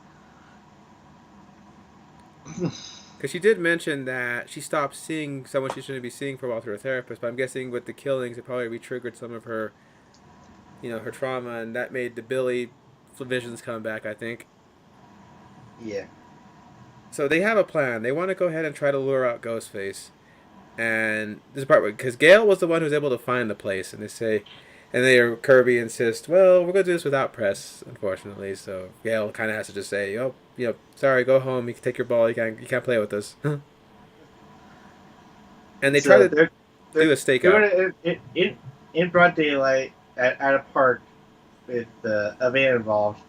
And of course, a lot of fans were probably thinking like, it didn't work out well for anyone in the previous Scream entry. Oh hell, even Mindy had to put up a point about how this sounds so familiar, saying this is exactly the same way our uncle got taken out. He was out in an open public place when a van copped out and they got stabby stabby. I like how even Ethan's all like, he gives away the the thing, and they get a phone call where Ghostface was one step ahead, where he told him that, hey, what made you think I was gonna be over there? But thankfully, Kirby managed to track him to the other side of town. And Uh it's oh. uptown places, and they realized, oh crap, they're going for Gale. And oh my god, now this was a great tense moment because I like how Gail gets the phone call. No, first the husband, the boyfriend or whatever that she's dealing with now. Uh, big strong fellow Kind looking. of quick bounce back after Dewey there. But Well, to be no, fair, they weren't separate for a while. But yeah, it's they were even separated then, for a while. I think that would probably be like a too soon kind of thing. No, who knows? Maybe she knew this guy during her days being a Good Morning America reporter when she was up in New York. Mm. They had that apartment in there, I think. So, and we're on baby terms where he calls her baby. So maybe it has been a while. But yeah, she gets the call, and it's quite a very tense. And even Uh, he even goes, it's funny how it's taking us this long for me to finally call you. Well, technically, the call that Randy got was originally intended for Gail. yeah, yeah. Oh my god. But no, but then Randy walked right into that one, and I'm pretty sure Nancy would have left him alone if he didn't start really bad mouthing what a pansy mama boy's Billy was. That's when she even said, "Careful, Sydney." Randy got a little too mouthy about my Billy, and I got a little knife happy. So he keeps making fun about how Dewey died, like you were the last call, all that stuff, trying to like really make Gail feel bad. But Gail was smart enough to at least have a gun. I mean, Which first he she had a moment where she couldn't unlock it. yeah, well, yeah, because like I said, her, her significant other was thrown to throw her off, and Ghostface was going after her all full force, and yeah, she gets to a panic room and manages to get to the gun, and I like it when she even tells Ghostface, you're like the 10th guy to do this. I never worked well for the dipshit in the mask, maybe, but you won't be alive to see me. Get to that part basically. I like when he says the part with the how Ghostface mentions how you wrote so much about other people's deaths. Now someone can finally write about yours. But I like it when she shoots the gun and she's not sure if Ghostface is there or not. Even Ghostface is like, okay, okay, maybe you got me. I'll admit, I actually thought that she did get him, and that he was just trying to save face for a bit. Yeah. And But I like when she opens the door and he's not there. And here comes one of the best moments ever. I laughed at part when she has an idea for Ghostface. He's still taunting her and everything. And she goes, hold on. I'm going to put you on wait, hold. what? What? And and then she reverse dials him and the phone rings in the closet. And The star 69 move it. Even Sydney pulled off in Scream 3. yeah. And then she manages to actually get a good hit on him. But Ghostface was able to get a good one on her with a big piece of glass. Like, oof, man. That was maybe there was like, oh my god, am I actually gonna see her die? Oh god, oh god, oh god, oh god, I'm not ready. I'm not ready. Well, it's the sixth century. And she was, Maybe I am. Maybe I just and she was I bringing just swallow that. and Ghostface was bringing the knife down almost close to her face because they really wanted to make Gale suffer on this one, not just a quick stab to the chest and carving like a turkey. No, I think they wanted to go in the freaking face. And Cause then Carpenter Sisters. she did threaten to shoot Ghostface in the fucking head. So I'm guessing he figures challenge accepted. But yeah, the Carpenter's favorite. And then I love how she insists that if Sydney asks, tell her that he didn't get me, which he didn't get her, thankfully. But because they managed to get a faint pulse at least, so thank God. But I think some people would. But that, but we would have to say our farewell because that's literally the last we see of her in the rest of the movie. Oh, before that, we should mention too that Gail does address the fact that Sydney sends her love, but she has so much to lose with Mark and the kids, and they decided to go somewhere else into hiding. And everyone agrees, yeah, let Sydney keep her happy ending. And they both say, even the Carpenter sisters, as bitter as they are with Gil, says on that we both agree. So they at least Gil was there to deliver that Sydney did mention. Oh, and also another moment we missed earlier in the shrine was when Mindy was talking with Kirby about how they both were horror buffs and they were talking about things. I'm like, oh, that little bonding moment was cute. And like when she tells her in the end, game recognizes game. That was a great moment. Well, except for they had different opinions on which was the best Friday the 13th. For when he said part two And final chapter.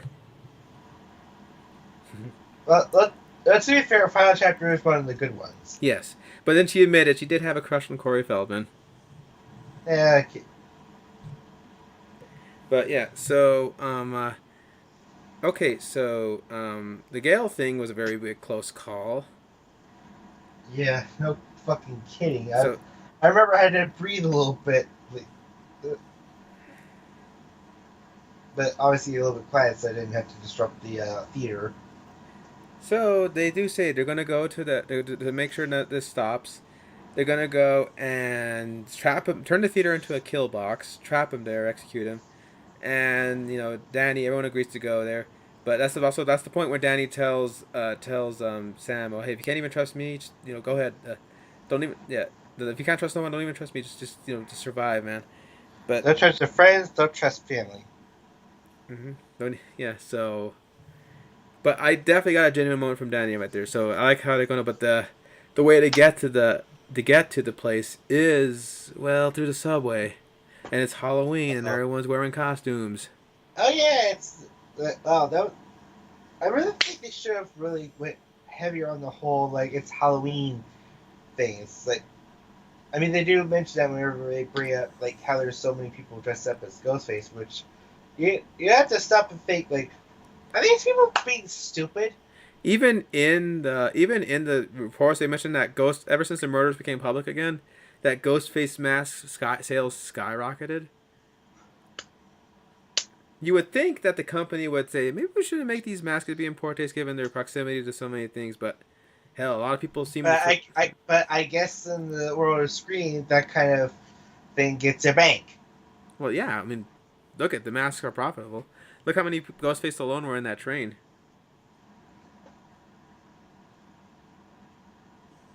Oh, Which I actually. which makes you stop and wonder, say, you know, guys, if there's gonna be so many people that are just gonna be dressed up the same thing, you gotta mix it up here. Like, why not there be like someone like having like a scarecrow version of the Ghostface after you see it through Halloween Or the sometimes, or Chrome Ghostface mask. I think a lot of stab fans like probably uh, give anyone that wore that swift kick in the balls. Okay, so Ian points out how he feels bad. I couldn't get into any other just because I was so busy trying to guess who Ghostface could be. I didn't want to get my heart attached before getting my heart turned out. But he does these terrible things do make bank in this universe. I mean, look at Gail's books for crying out loud. I mean, true crime does like make bank too. Yeah. So anyway, the subway scene. So Mindy and Ethan get separated because of the A train, because of Danny trying to push in, and oh man, so Tara and Oh, Sam. that poor separation. It's oh, as soon as I saw that, I saw Mindy like being separated from the group, and I'm just thinking about that trailer. I was like, well, it had to be one of them, I guess. Might Yeah. as well might as well be the bit of the loudmouth one. Yeah. So I let. By the way, I noticed that her cadence was a lot more like her uncle's during the rule explaining scene. She talked a lot more like Jamie Kennedy did. Speaking of which, I just witnessed Randy dying at the Scream 2 movie that's muted in the background. Oh man, that actually scared me the first time I saw it. The moment that shocked the fan base. Yeah. And I still love that part in Scream 3 when they say, who would want to kill someone in Stab 3? Maybe some pissed off fan that they killed off Randy in Stab 2. Well, Yeah. So, hey, it's not their fault. It literally happened in real life in universe. yeah. So, oh my gosh. So, in that train sequence, I just love how the lights would always flicker and the ghost face would change position sometimes. And I like how the whole time. And then I tell myself that perfect. Now Ghostface is imitating the Weeping Angels. That's terrifying enough for as it is. And then, oh my gosh. And then, of course, Mindy's keeping her eyes on Ethan, who's looking a little odd, but yeah. And at the same time, we don't know if it's just an actual ghost face or just some schmug in a ghost face mask when the Carpenter sisters see one in their train. But it turns out, yeah, thankfully that was just some dude in a mask. That's so fortunate for Mindy.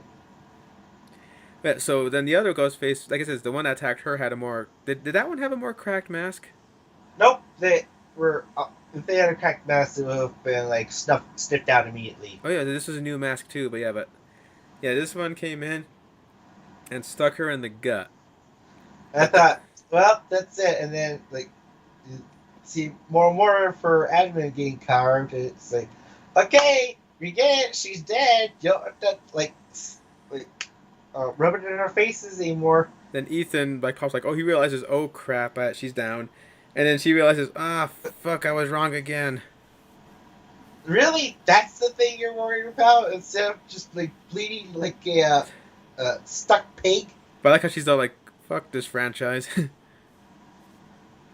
Oh, but like luckily enough, like apparently she was able to be like still awake as like help immediately came to pick her up. Yeah, thank goodness for that. Which made me sigh a little bit. It's like, oh my god, Cause I liked her, so this that was fucking close.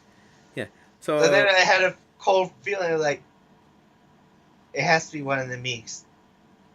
Yes. Fucking, So he was having a nice relationship too. so yeah. So then what happened was that I like how Danny. That's when Danny tells her to like not trust. So they managed to go to the theater and went in. Kirby mentions how there's only one way in and out, and then you know Seems a little bit suspicious about that method. uh huh, and Having then only one card, and only uh, one gun. to, in, in case things like turn sour really fast. Like, oh, I don't know, maybe there might be more than one Ghostface, which you think like it should have clicked to these people as like, okay, yeah, get, I know there was only that one incident where only one guy was miraculously able to do it all.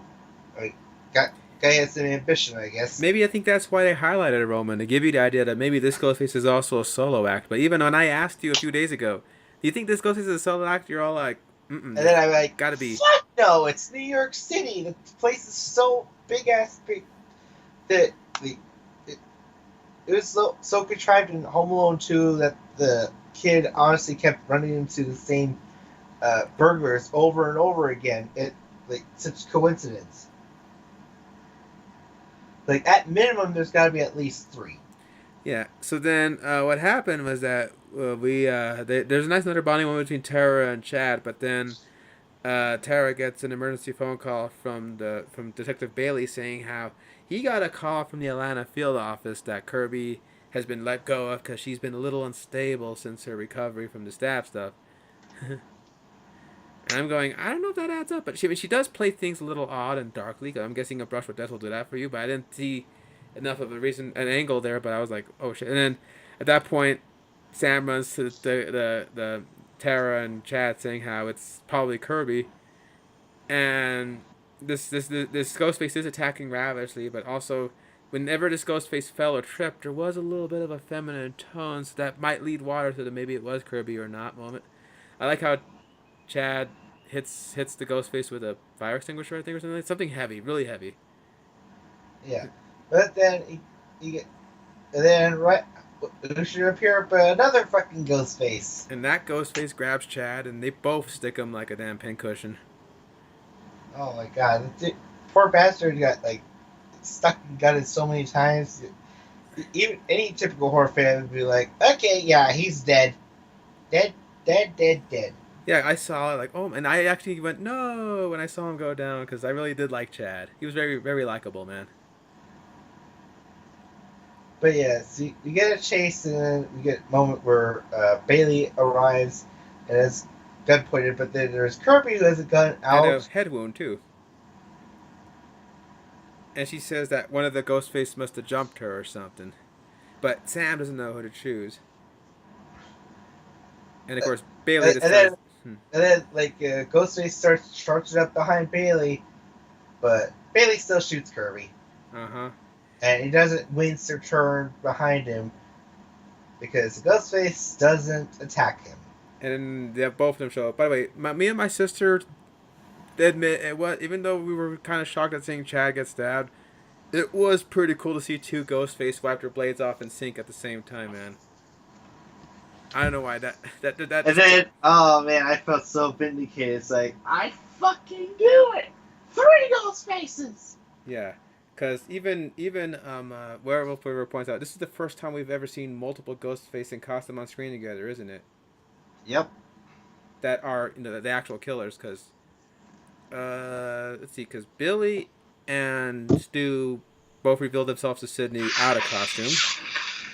Mickey was in costume, but Nancy wasn't. Okay, Roman was just acting on his own, so yeah. And Charlie was out of costume, but Jill wasn't. yeah, so yeah, this is and And then then, Amber was well, Amber got to pull her costume off, but only after she already revealed herself. yeah. Well, yeah, and he also mentioned it did feel kind of comic book like with the two Ghostface. Uh, Now, would have made it sweeter for me if one of them had two knives, because I don't know why. Going back to Scream 5 real quick, I like that image of Ghostface with two knives as he was sticking poor Dewey, but I got that image of him with both of them. I'm like, even you said, you're surprised it took this long for the franchise to realize that image of a Ghostface with two knives, eh? But yeah, so who's behind door number one? Mindy had called it right that white boy Ethan is actually the son of Detective Bailey. They think, well, wait a minute. The, but Detective Bailey said he had a son and a daughter. Of course, Quinn reveals that she's alive too, which should have been a giveaway because we didn't get like a full on like close up to see her face to like confirm her death. And then, But then you're left with questioning like, well, wait a second. There was a brother that was killed, and then the shoe drops. Motherfucking Richie. yeah, That's another family revenge plot. just like Mrs. Loomis. Yeah, so I like how Ethan pointed out how Mindy called it right the first time about rigging the friend lottery to get the roommate lottery, and how Quinn got them off her scent by faking her death because the detective said it's easy to get another warm cadaver and a little prosthetics and throw her out there. Yeah, I'll give it this. That was actually kind of the most smartest move. Like even Roman uh, threw off some people with by thinking that he was move. dead. Yeah. Man, a lot of people taking notes from Roman. Again, I don't know what. Yeah, but oh yeah, cause but here's the thing that confuses me going back to Scream 3 on that part. Gail felt Roman for a pulse, and when she asked if she was dead, even yeah, definitely dead. So I don't know. Maybe he did something to control his pulse. I don't know. Or maybe she was just too much of a panic. Didn't she fall down the stairs? She did. You're right. Yeah, But she probably that's she why it was was probably still dazed a little bit to even understand where the pulse was. that's why it was funny that when she sees Roman, she's like, "What? It was Roman?" But yeah, so Ethan and Quinn, yeah, it says they revealed that yeah, they actually were the siblings of Richie, and that his son was Richie Kirsch, and And how not only that, but apparently these fuckers were the ones that started the whole conspiracy about like, oh, it was all Sam. She was the one that was behind the Woodsboro murder sprees of 2022. yeah, so they said that you don't just have to kill somebody, you gotta like assassinate their character, make them just the worst person ever, because people don't see humans, they see targets. Okay, I thought we were taking notes from the Ghostfaces. Why are we suddenly taking notes from Catwoman and Penguin? Yeah. Yeah, you gotta kill his legacy. You gotta turn him into us, basically. Yeah. So I like how they when he pulls up the mask, he says, "This one was your grandma's." Certainly does run in the family, doesn't it? Oh, they're going to really regret pulling that one out. So Bailey reveals that yeah, Richie was such a fan of these things that he was able to like kind of feed into that with him making the shrine dedicated to him. And then he was killed. He was distraught and wanted to get this elaborate plan to get revenge on Sam. But also, it was very easy to change the names of the manifest to those two guys who were killed. And he says, but that girl reporter, she really is a hell of an investigative reporter. Well, she is pretty much as I described Lois Lane. If Lois Lane's Morales went like up the creek without a paddle. Oh my god, though, Courtney Cox would have made a great Lois Lane in the mid '90s. Okay, good night, Eaton. All right, thank you, Ian. But yeah, so oh my gosh, yeah, and So sorry, what did you say? I think Courtney Cox in her heyday definitely would have made a great Lois Lane in the '90s. Yeah. But so he mentions how he built this for him, and then that you know after what he saw, what the pictures and everything that she did, he just you know knew it ran in the family. So his idea was that have her wear the Billy mask, frame her for all the deaths that just happened. The roommates, the psychiatrist, the motives all there. So, uh, bring up this theory of why there's like a bunch of cracked masks, and as it reveals, Richie has made fan films of stab movies in his spare time, and I feel like that the masks that these guys have used were the masks that Richie used in his fan films Really. as a way of like bringing having a spirit with them to push on with their revenge. Plus, in real life, latex does crack over time. I mean, look at poor Michael. Yeah, so needless to say, these things are showing their age, but like I guess they take it more as like, but well, it just adds to how serious you are to take this. So, um, yeah, he reveals that yeah, this is all dedicated to Richie, and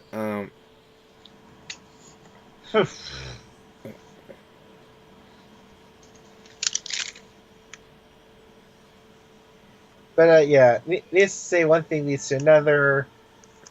Uh, at, at another chase, I think Kirby actually managed to survive her bullets. she had wear a vest, save your chest. I guess she did have a bulletproof vest, I believe. Yeah. So of course, yeah. I think Kirby because I think she meant they were stalling for time and they started firing at them and oh man, Tara and Sam go up the stairs in a very tense moment. And there's a part where Oh yeah. Let's also not forget that Sam had the thought of like, oh, Kirby's not going to give us a spare gun. I might as well just at least arm myself so she with grabbed the Billy's knife. knife. Yeah, Yep. Still stained with blood. probably So that Stu's blood and his own blood probably. that blood's probably like stained and crisped over 10 times. Yeah, but if I remember, so yeah, I thought that funny part though. I know, man. I think you cut me too deep. Oh my god, I think I'll die in here. Oh man, Matthew Lillard. He's been very supportive of these new movies. I might add. Thank God. I would hope so. And he's going to be the new William Afton in the Five Nights at Freddy movies. So looking forward to Oh my that. god, the moment I heard that, it's like you you could not have made a more perfect casting if you had slammed a toaster towards like RDJ's way. Yeah. So, oh my goodness. Yeah. So, like it says, there's a bit though where they taunt. I think Quinn is the more aggressive of the two Ghostface. I think Ethan's sadistic, but I like to theorize that maybe Quinn was the one who killed Jason and said who gives a fuck about the movies. Hmm. Because Ethan was at the party with Chad, Mm-hmm. and we didn't see Quinn until way later when Sam returned from her therapy session. So, oh yeah, but Yeah, I do wonder if there was actually even a person that Quinn had, or if it was just like a recording. because we did find a really dead body in the shower. Oh my. Yeah, that guy was just psycho, bloodied over, man. And oh man, so things go to a head in a scuffle where eventually Quinn is shot in the head, which pisses off Bailey even more. And oh my god, there's a part where Tara is hanging by a ledge with Sam, and there's an earlier phrase where she told her she has to let go. Where she is, she's literally telling her just let me go. She gets the knife and oh my god, falls right on top of Ethan's blade, but she manages to give him a Didn't think that one through, did she? yeah, but she was able to at least get an opening to go ahead and just stick it in his mouth, man. And that was the kill that you said really made you go, oh. Oh my god. I guess mouth kills are just very visceral for you, man. Well, it's like you can already imagine what it feels like. Just like, but you don't even have to even like need to have metal. Just like stick your finger in your throat. You see, how do you feel? How comfortable do you feel when you do that? And I'm guessing you probably do not like Kenshin's fatality in MKX that involves the sword going through the mouth. Ooh. But there, no, oh, no, that wasn't Kenshin's, and it was Aramak. Aramak's whole pull everything out from that area. Oof. Anyway, yeah, so Ugh. he got that pretty bad. Quinn gets taken out by a shot, and it's just Bailey. And then at that point, Sam just has to give him what he wants, and wears her dad's old costume, but also gives Well, him a phone call. to be fair, the thing that she's doing is pretty much evoking Sydney. Yeah, because Sydney did the same thing when she took out Billy at the end. But yeah, oh my goodness, that was a great moment when she calls him with the ghostface modulator and asks the iconic question. What's your favorite scary movie? And he laughs. The thing is, he's It not should. counting his shots because he's shooting everywhere now. Like, to be fair, he's a father in grief. He's enraged and grieving over losing his kids yet again, and then so he's probably not thinking clearly. So of course, by the time when Sam does show up in the Ghostface mask right in front of him, he tries to shoot her, but someone wasn't counting, and she really sticks it to him. Just keeps on turning his chest into a pincushion. Yep. But of course, there's a part where she does say, she's not her dad, so she could be better than that. But he made the mistake of going after the family, and sticks him in the eye. So there's that great bit though too, where there's a funny bit where they say how everybody who's in the friend group might die, and Ethan says he doesn't want to die a virgin. So when Tara has the knife in his mouth, he tells him just now die a virgin, and just boom, that one is a good hit. So Kirby shows up and she's like, okay, yeah, that was crazy, yeah, and then oh no, she doesn't show up yet. It's because yeah, Ethan's still kicking, but Kirby is the one I think that pushes the TV on top of Stu. Yeah, on top of him the same way it got Stu, and it was heavy enough to crush him. Yep. So what it reminds me of too? The fact that also happened to Mandalorian recently with the IG unit and using your head, if you remember. Oh man, but so she does, but I like the after they kill everything, Richie's fan movie ends, and then the red right hand reprise happens again. You know me and that song. In fact, the fact that it's missing from four makes its absence way more noticeable. But every time that little beat comes up, I get a little giddy. So when they did it at the end, so Sam and Tara agreed to you know, uh, Actually, it was in the fan film that's playing in the projector. yeah, that's what I was saying. We had it during the discussion of franchise rules, and we heard it again at the end of Richie's fan film with the burning Ghostface mask and everything. Now, I'm pretty sure in the movie he didn't burn none of his Ghostface mask. I'm pretty sure that was just one of the ones you could buy from the store.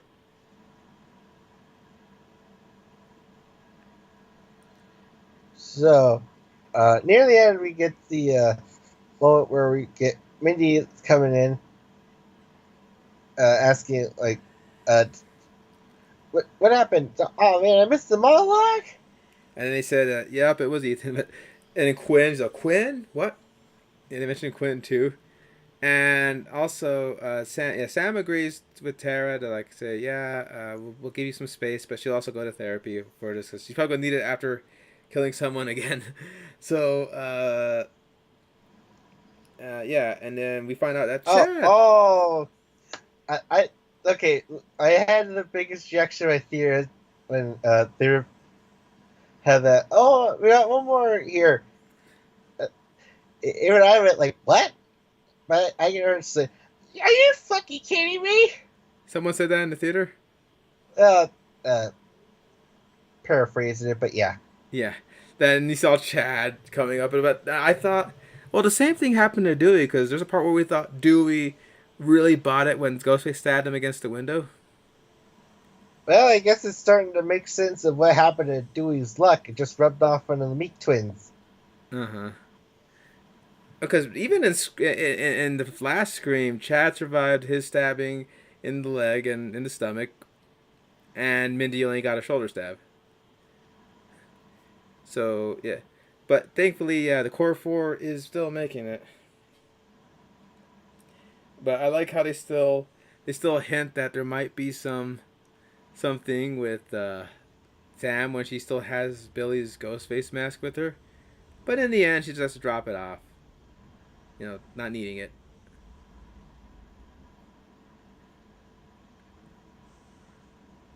And yeah, so this does lead me to ask: do you think a Scream 7 would actually be in the cards? It is. They've announced that that's in development. They announced it just now. Okay, It's in the so but I I definitely feel like some. Yeah, it would be really interesting. Like it just had popped up in my head. Uh, 7 opening up with literally the end of another Ghostface attack, but this time it literally just finally pushes Sam to her breaking point, and she probably does fall into her dad's legacy. I think the natural thing is, I think they threw in that whole Stu, if you believe thing out there to imply that maybe he is still out there somewhere. I don't know. I wouldn't be surprised if Matthew Lillard ends up in some way or form in the next one. If he's, I know, I'm pretty sure that if they even asked to do like, so we're kind of perusing the idea of maybe bring you back, you'll probably just like slam the table in front of them and say, "Fuck it, I'm in." but here's the thing: how do you keep something like that a secret? Because the minute he's even sniffed anywhere on set, they'll know. Oh shit! Stu's back. I think they want to keep that a surprise if that's a thing. Now, do you think? Well, to be fair, they have managed to do impossible things Well, like the hiding skate a thing was certain. a But surprise, there's that. I was gonna bring up Michael B. Jordan's appearance in Wakanda Forever. and That one like went under the radars of everybody. Mark Hamill's appearance in The Mandalorian season 2, because he actually did film that, and then they had the young guy do the stuff, and they AI'd him and everything. But still, that was still a big deal that they even made fake fan art of Plo Koon being the one to save from the Dark Troopers, because that's Dave's favorite guy. So he said, wouldn't it be funny? So they had fake art made, so in case those leakers managed to get a hold of something, they say, hey, look, Plo Koon. And all the fanboys getting hold of it say, "Oh, okay, so the Jedi that comes in is Plo Koon? Pretty sure we saw him get blown up in episode 3, didn't Who we?" knows? Maybe his species has a good survivability with explosions. I don't know. But yeah, but thing is that I don't know if they can involve it, but if he does, Matthew Lillard does show up, I wouldn't be surprised. And here's the thing: in Scream 7, would you want Sid to come back?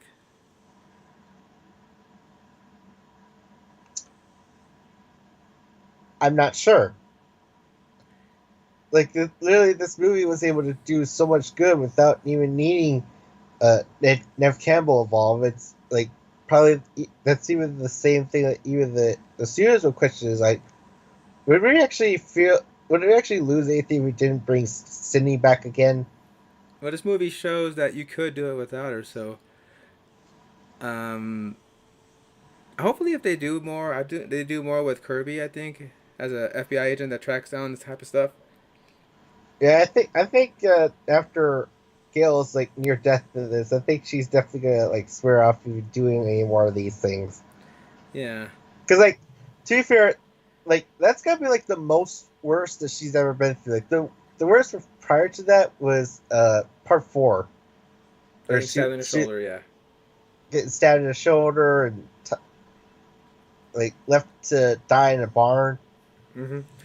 Oh man. Like But yeah, she got shot in part 5. It's like at that point, it's like I think her body can handle that shock. She literally survived being shot in part 2. mm-hmm. Yeah. So like I said, yeah. Now here's the thing: in Part 7, would you actually want them to actually kill? I mean, I know you don't want him to die, but you think it would probably help benefit them to actually stick someone and actually put a fork in them, because we've had so many close calls with core characters. Even in the original series, you're all like, they keep saying anyone can die, even in the protects, but Dewey's gone through so many close calls, and Gale has more lives than a cat in these things. And, like probably another plus is like leaving Sydney out. It's like okay, so it's like just right out the gate, they just say like, yeah, no, she's not gonna die. We're not even gonna even play with the notion that she might. So If I remember, one of the early things for one of them was had a script that had Kincaid, by it, which isn't oof, fair because yeah, man, yeah. Well, I think it was Scream Five had an earlier draft where Kincaid got a call and then ended up getting taken out, but I wouldn't have been too pleased with that because I actually did like Kincaid. Although, if we do have Nev show up in some capacity, at least show her family. Like you will show Patrick Dempsey back as Kincaid. He still looks good, man. And then, but yeah, I would like this thing is going to keep going on pretty well, and I don't know if there's any way it could take me up. I think you're definitely going to get back Tara because, like I said, Jenna Ortega is now the biggest thing. She's going to be in Beetlejuice 2 of all things. which I still can't believe that's actually a real thing happening. I, Well, I keep turning Michael's around going like, okay, so like I know we all want this, but this is just like a like oh, it's just hearsay. It's not even announced by the director yet, so obviously it's like just a yeah, fans wishing kind of thing. yeah, but yeah, but But Keaton, I keep hearing it keep coming up to the point where it's like this is actually happening. yeah, Keaton really wants to do it too. I'm not in the loony Twilight Zone here. This is actually a real sequel that's going to be happening. And like I said, and with Jenna being involved, it has a higher chance of happening, I think, because you can the girl's hot stuff, and I do like her, so yeah. All right, but so then did you stick around for the end? Well, I had to because I googled like, is there an after credits? They say yes. Little did I know it was just like A a joke. stupid joke. Patience. Do you ever wonder if you sat down and wasted all that time and how many more of these things there are? Yeah, yeah, I think I was still taking this scene over that because like that one was just like pretty much just slowly insulting your ability to wait. This one was quick to the point. Not every movie needs a post-credit scene, which got a big laugh out of me, by the way. Like, what was the credit thing going to be? You're gonna go back to the TV where Ethan's smashed and you see his finger twitch? Or maybe seeing Schumacher uh, watching the news or something. Yeah, yeah, that would have been crazy. But I do like how Mindy's like, not, I think that was part of her franchise rant. I think, but they decided to save it for the end. As well, that's the joke, and I liked it. But yeah, Yeah, not much else to say. although I I know think the I one covered post all the. I think I covered all the notes here. the one post credit scene that'll always piss off people, and I know in a reviewing circle, is we liked it because it's kind of darkly humorous. Is the fact that emergency signal TV on TV and you're hearing drumming away and you just the guy's like, we waited 10 minutes for that stupid ant to show up on screen. I like it because that's why I laugh at it now. Whenever I see that scene, I laugh harder now because I'm going, oh, I know people who see because they said we sat 10 minutes for a fucking ant. And a scene they showed in the trailer, mind you. They keep showing how there's that clip in the middle of the Ant-Man trailer where they do show the drumming ant. But anyway, yeah, so what were there any misgivings you might have had? A few little logical leaps for you, or a few things? Well, as I said before, I feel like if they had shot this, like set this in Miami or Detroit, would it have really changed all that much? Because New York has a look to it, and maybe there should have been a scene of Ghostface in Times Square at least, maybe. Which I don't know. Well, yeah, the Times Square having a party and there was a bunch of ghost faces all looking around. Or maybe Ghostface stringing up somebody by the Liberty Torch. Okay, maybe that would have been a little bit too on the nose there. Wait, wasn't that an unused concept they had for Jason Takes Manhattan, if I remember? Yes, among many other things which got scrapped to say, Budget. fuck it, let's just do it on a boat. It was the budget. because it would have been way too expensive to shoot a lot of stuff in on location in New York. And this one was shot mostly in Vancouver anyway, but there's some New York exterior shots. Oh, you know what I felt? Maybe there should have been a chase across a suspension bridge, and then maybe one of the characters dangling off of it, and Ghostface is like there to like slice their fingers so they fall into the river. Oof. Oh, okay. I don't know why I went to suspension bridge. Maybe because of a favorite lizard of mine meeting his end there. And maybe Ghostface should have had a scene with the world. Oh, right, right. I still can't believe they were going to have that happen in Jason Takes My Hand, which would have made that movie even more awkward after 9/11, man. In fact, I'm pretty sure that movie would have been screamed out of print if it still had a 9/11 scene. I mean, a World Trade Center scene planned because, hell, it took a long time for Kong 76 to get a proper DVD release because of the final act being on top of that building. Man. Oh, or maybe at least one Empire State Building, chase or kill. But you gotta admit though, I did enjoy. I think the violence was amped up, but not to a comical degree. I loved some of the twists and turns where even I was like, okay, I knew it was personal, but I didn't say what's the angle. And then when I found that out, like, oh, it made a lot of sense for me. Um, for some people, some of the logic leaps go out after you find out who it is. Like, well, wait, what this and that? Because we were trying to pin who killed who at one point. So I want to say Quinn was. I think at this point, I just throw my hands and say like, who the hell cares which one killed who? Like, yeah, three people, it works. Just like pick your poison. Nah, I don't think Bailey ever wore the mask at any point. I think. I don't know. It just seemed kind of aggressive and knew how to handle having a shotgun at the So bodega. you probably think he was the bodega guy. Yeah. Okay, so I want to say Quinn was probably the one that killed the film students. Ethan was probably the one that attacked them during the ladder scene. I know he said he had econ, but mm. Ooh. uh, Ethan was probably the one. No, Ethan was with the van when Gail got the call, so it was probably Quinn as the body and probably Bailey as the voice. Because Ghostface seemed pretty judgmental of what she did, profiting off all those deaths and all that stuff. And then, obviously, But wait, no, that would make sense because like if like Bailey was doing like the separate phone call, then how was Gail able to Star 69 and like blow that ghost face? oh, you're right. Never mind. You're right. So then it was all Quinn then, and then Quinn definitely stabbed Mindy in the subway because Ethan was there. So I'm guessing. Oh, I forgot to mention. I love that point when Sam decides to taunt Bailey by saying how Richie was such a pussy that he cried when he got his throat sliced and he had his girlfriend do all the killings. And I was looking back like, wait. Okay, so Richie for sure killed the Vince guy because Red Right Hand was in that song, and we know from his fan movies he loved that song. So, because they mentioned that Judy mentioned she was interrogating Amber when the killing happened, so he definitely did that one. Yep. Toss up of who did Judy and Wes. I guess it was probably both of them. No, Yeah, no. Yeah. I think it was like a tag team effort. It's like, Yeah. okay, I got that. Now I'm just gonna like get back, set up my alibi, and have some Pizza Hut.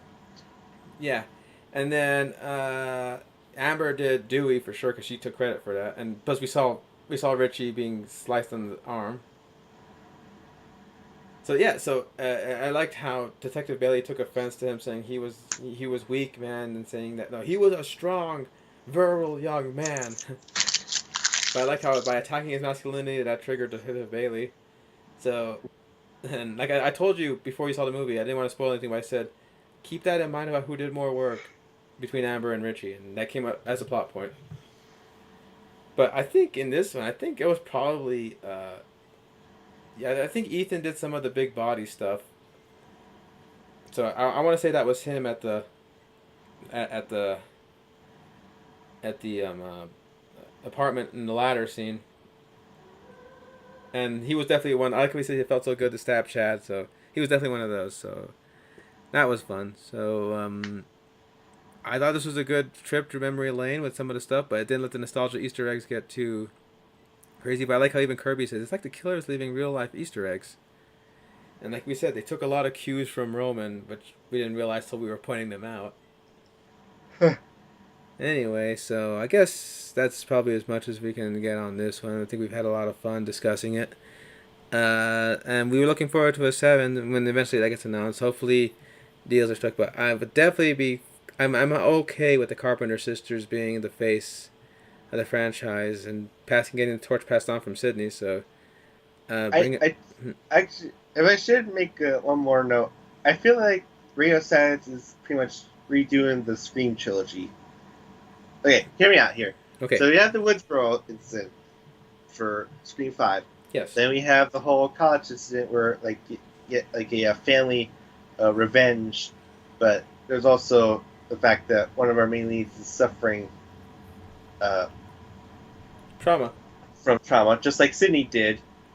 To the point where like you have to question like was she actually attacked in the theater show, or was like the dramatic costume and flair like triggering her a little bit? Yeah. So what do you think the next one would be about? Well, 3 would definitely deal with the two sides of the coin, the survivor and the killer.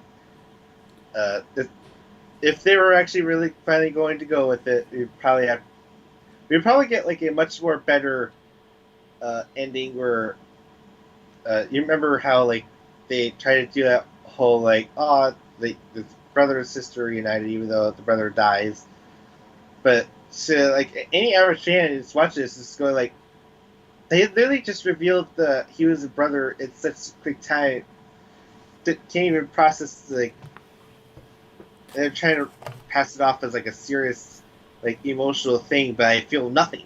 But you'd probably feel like if it was Sam and Tara that they'd be the ones going up against each other, maybe? Yeah. Interesting. Like, Sam finally cracks?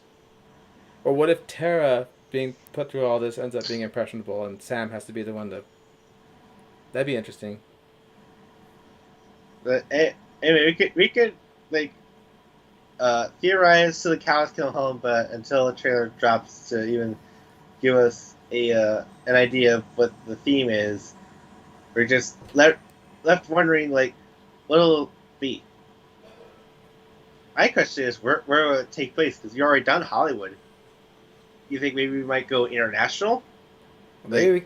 Imagine Ghostface in London. Ooh.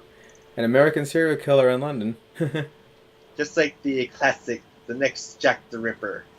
Oh. I like that idea. Now, I would definitely hope Roger is still involved as the voice because, well, yeah, it's iconic. But have a little more phone foreplay, please. I noticed that in some of them, especially in 4, they were straight to the point, which I don't mind, but come on. Part of the fun is the back and forth playing. That's why I liked it when Gale put Ghostface on hold. That was a great moment. Alright, then. So I guess that's all we gotta say about Scream 6. We really enjoyed it. Looking for the next one. Next big movie I might go see for sure, no doubt, is John Wick 4. Shazam, you can thank me for getting him into getting caught up finally. Yeah, that was amazing. And then we got the Mario movie next month, man. That's nuts. I'm really looking forward to that one. The merchandise has already been dropping, and I'm just can I just I know I'm on like a post Disney vacation probation budget, but can I just please just have that Peach figure, please? She looked good on the desk, yeah. Anyway, yeah, so that's all for now. This is Josie Cat 79 signing out. Okay, Chris, along with my buddy Derek Dark Neon. And remember, not every review needs to end joke. Alright, catch you at the next one.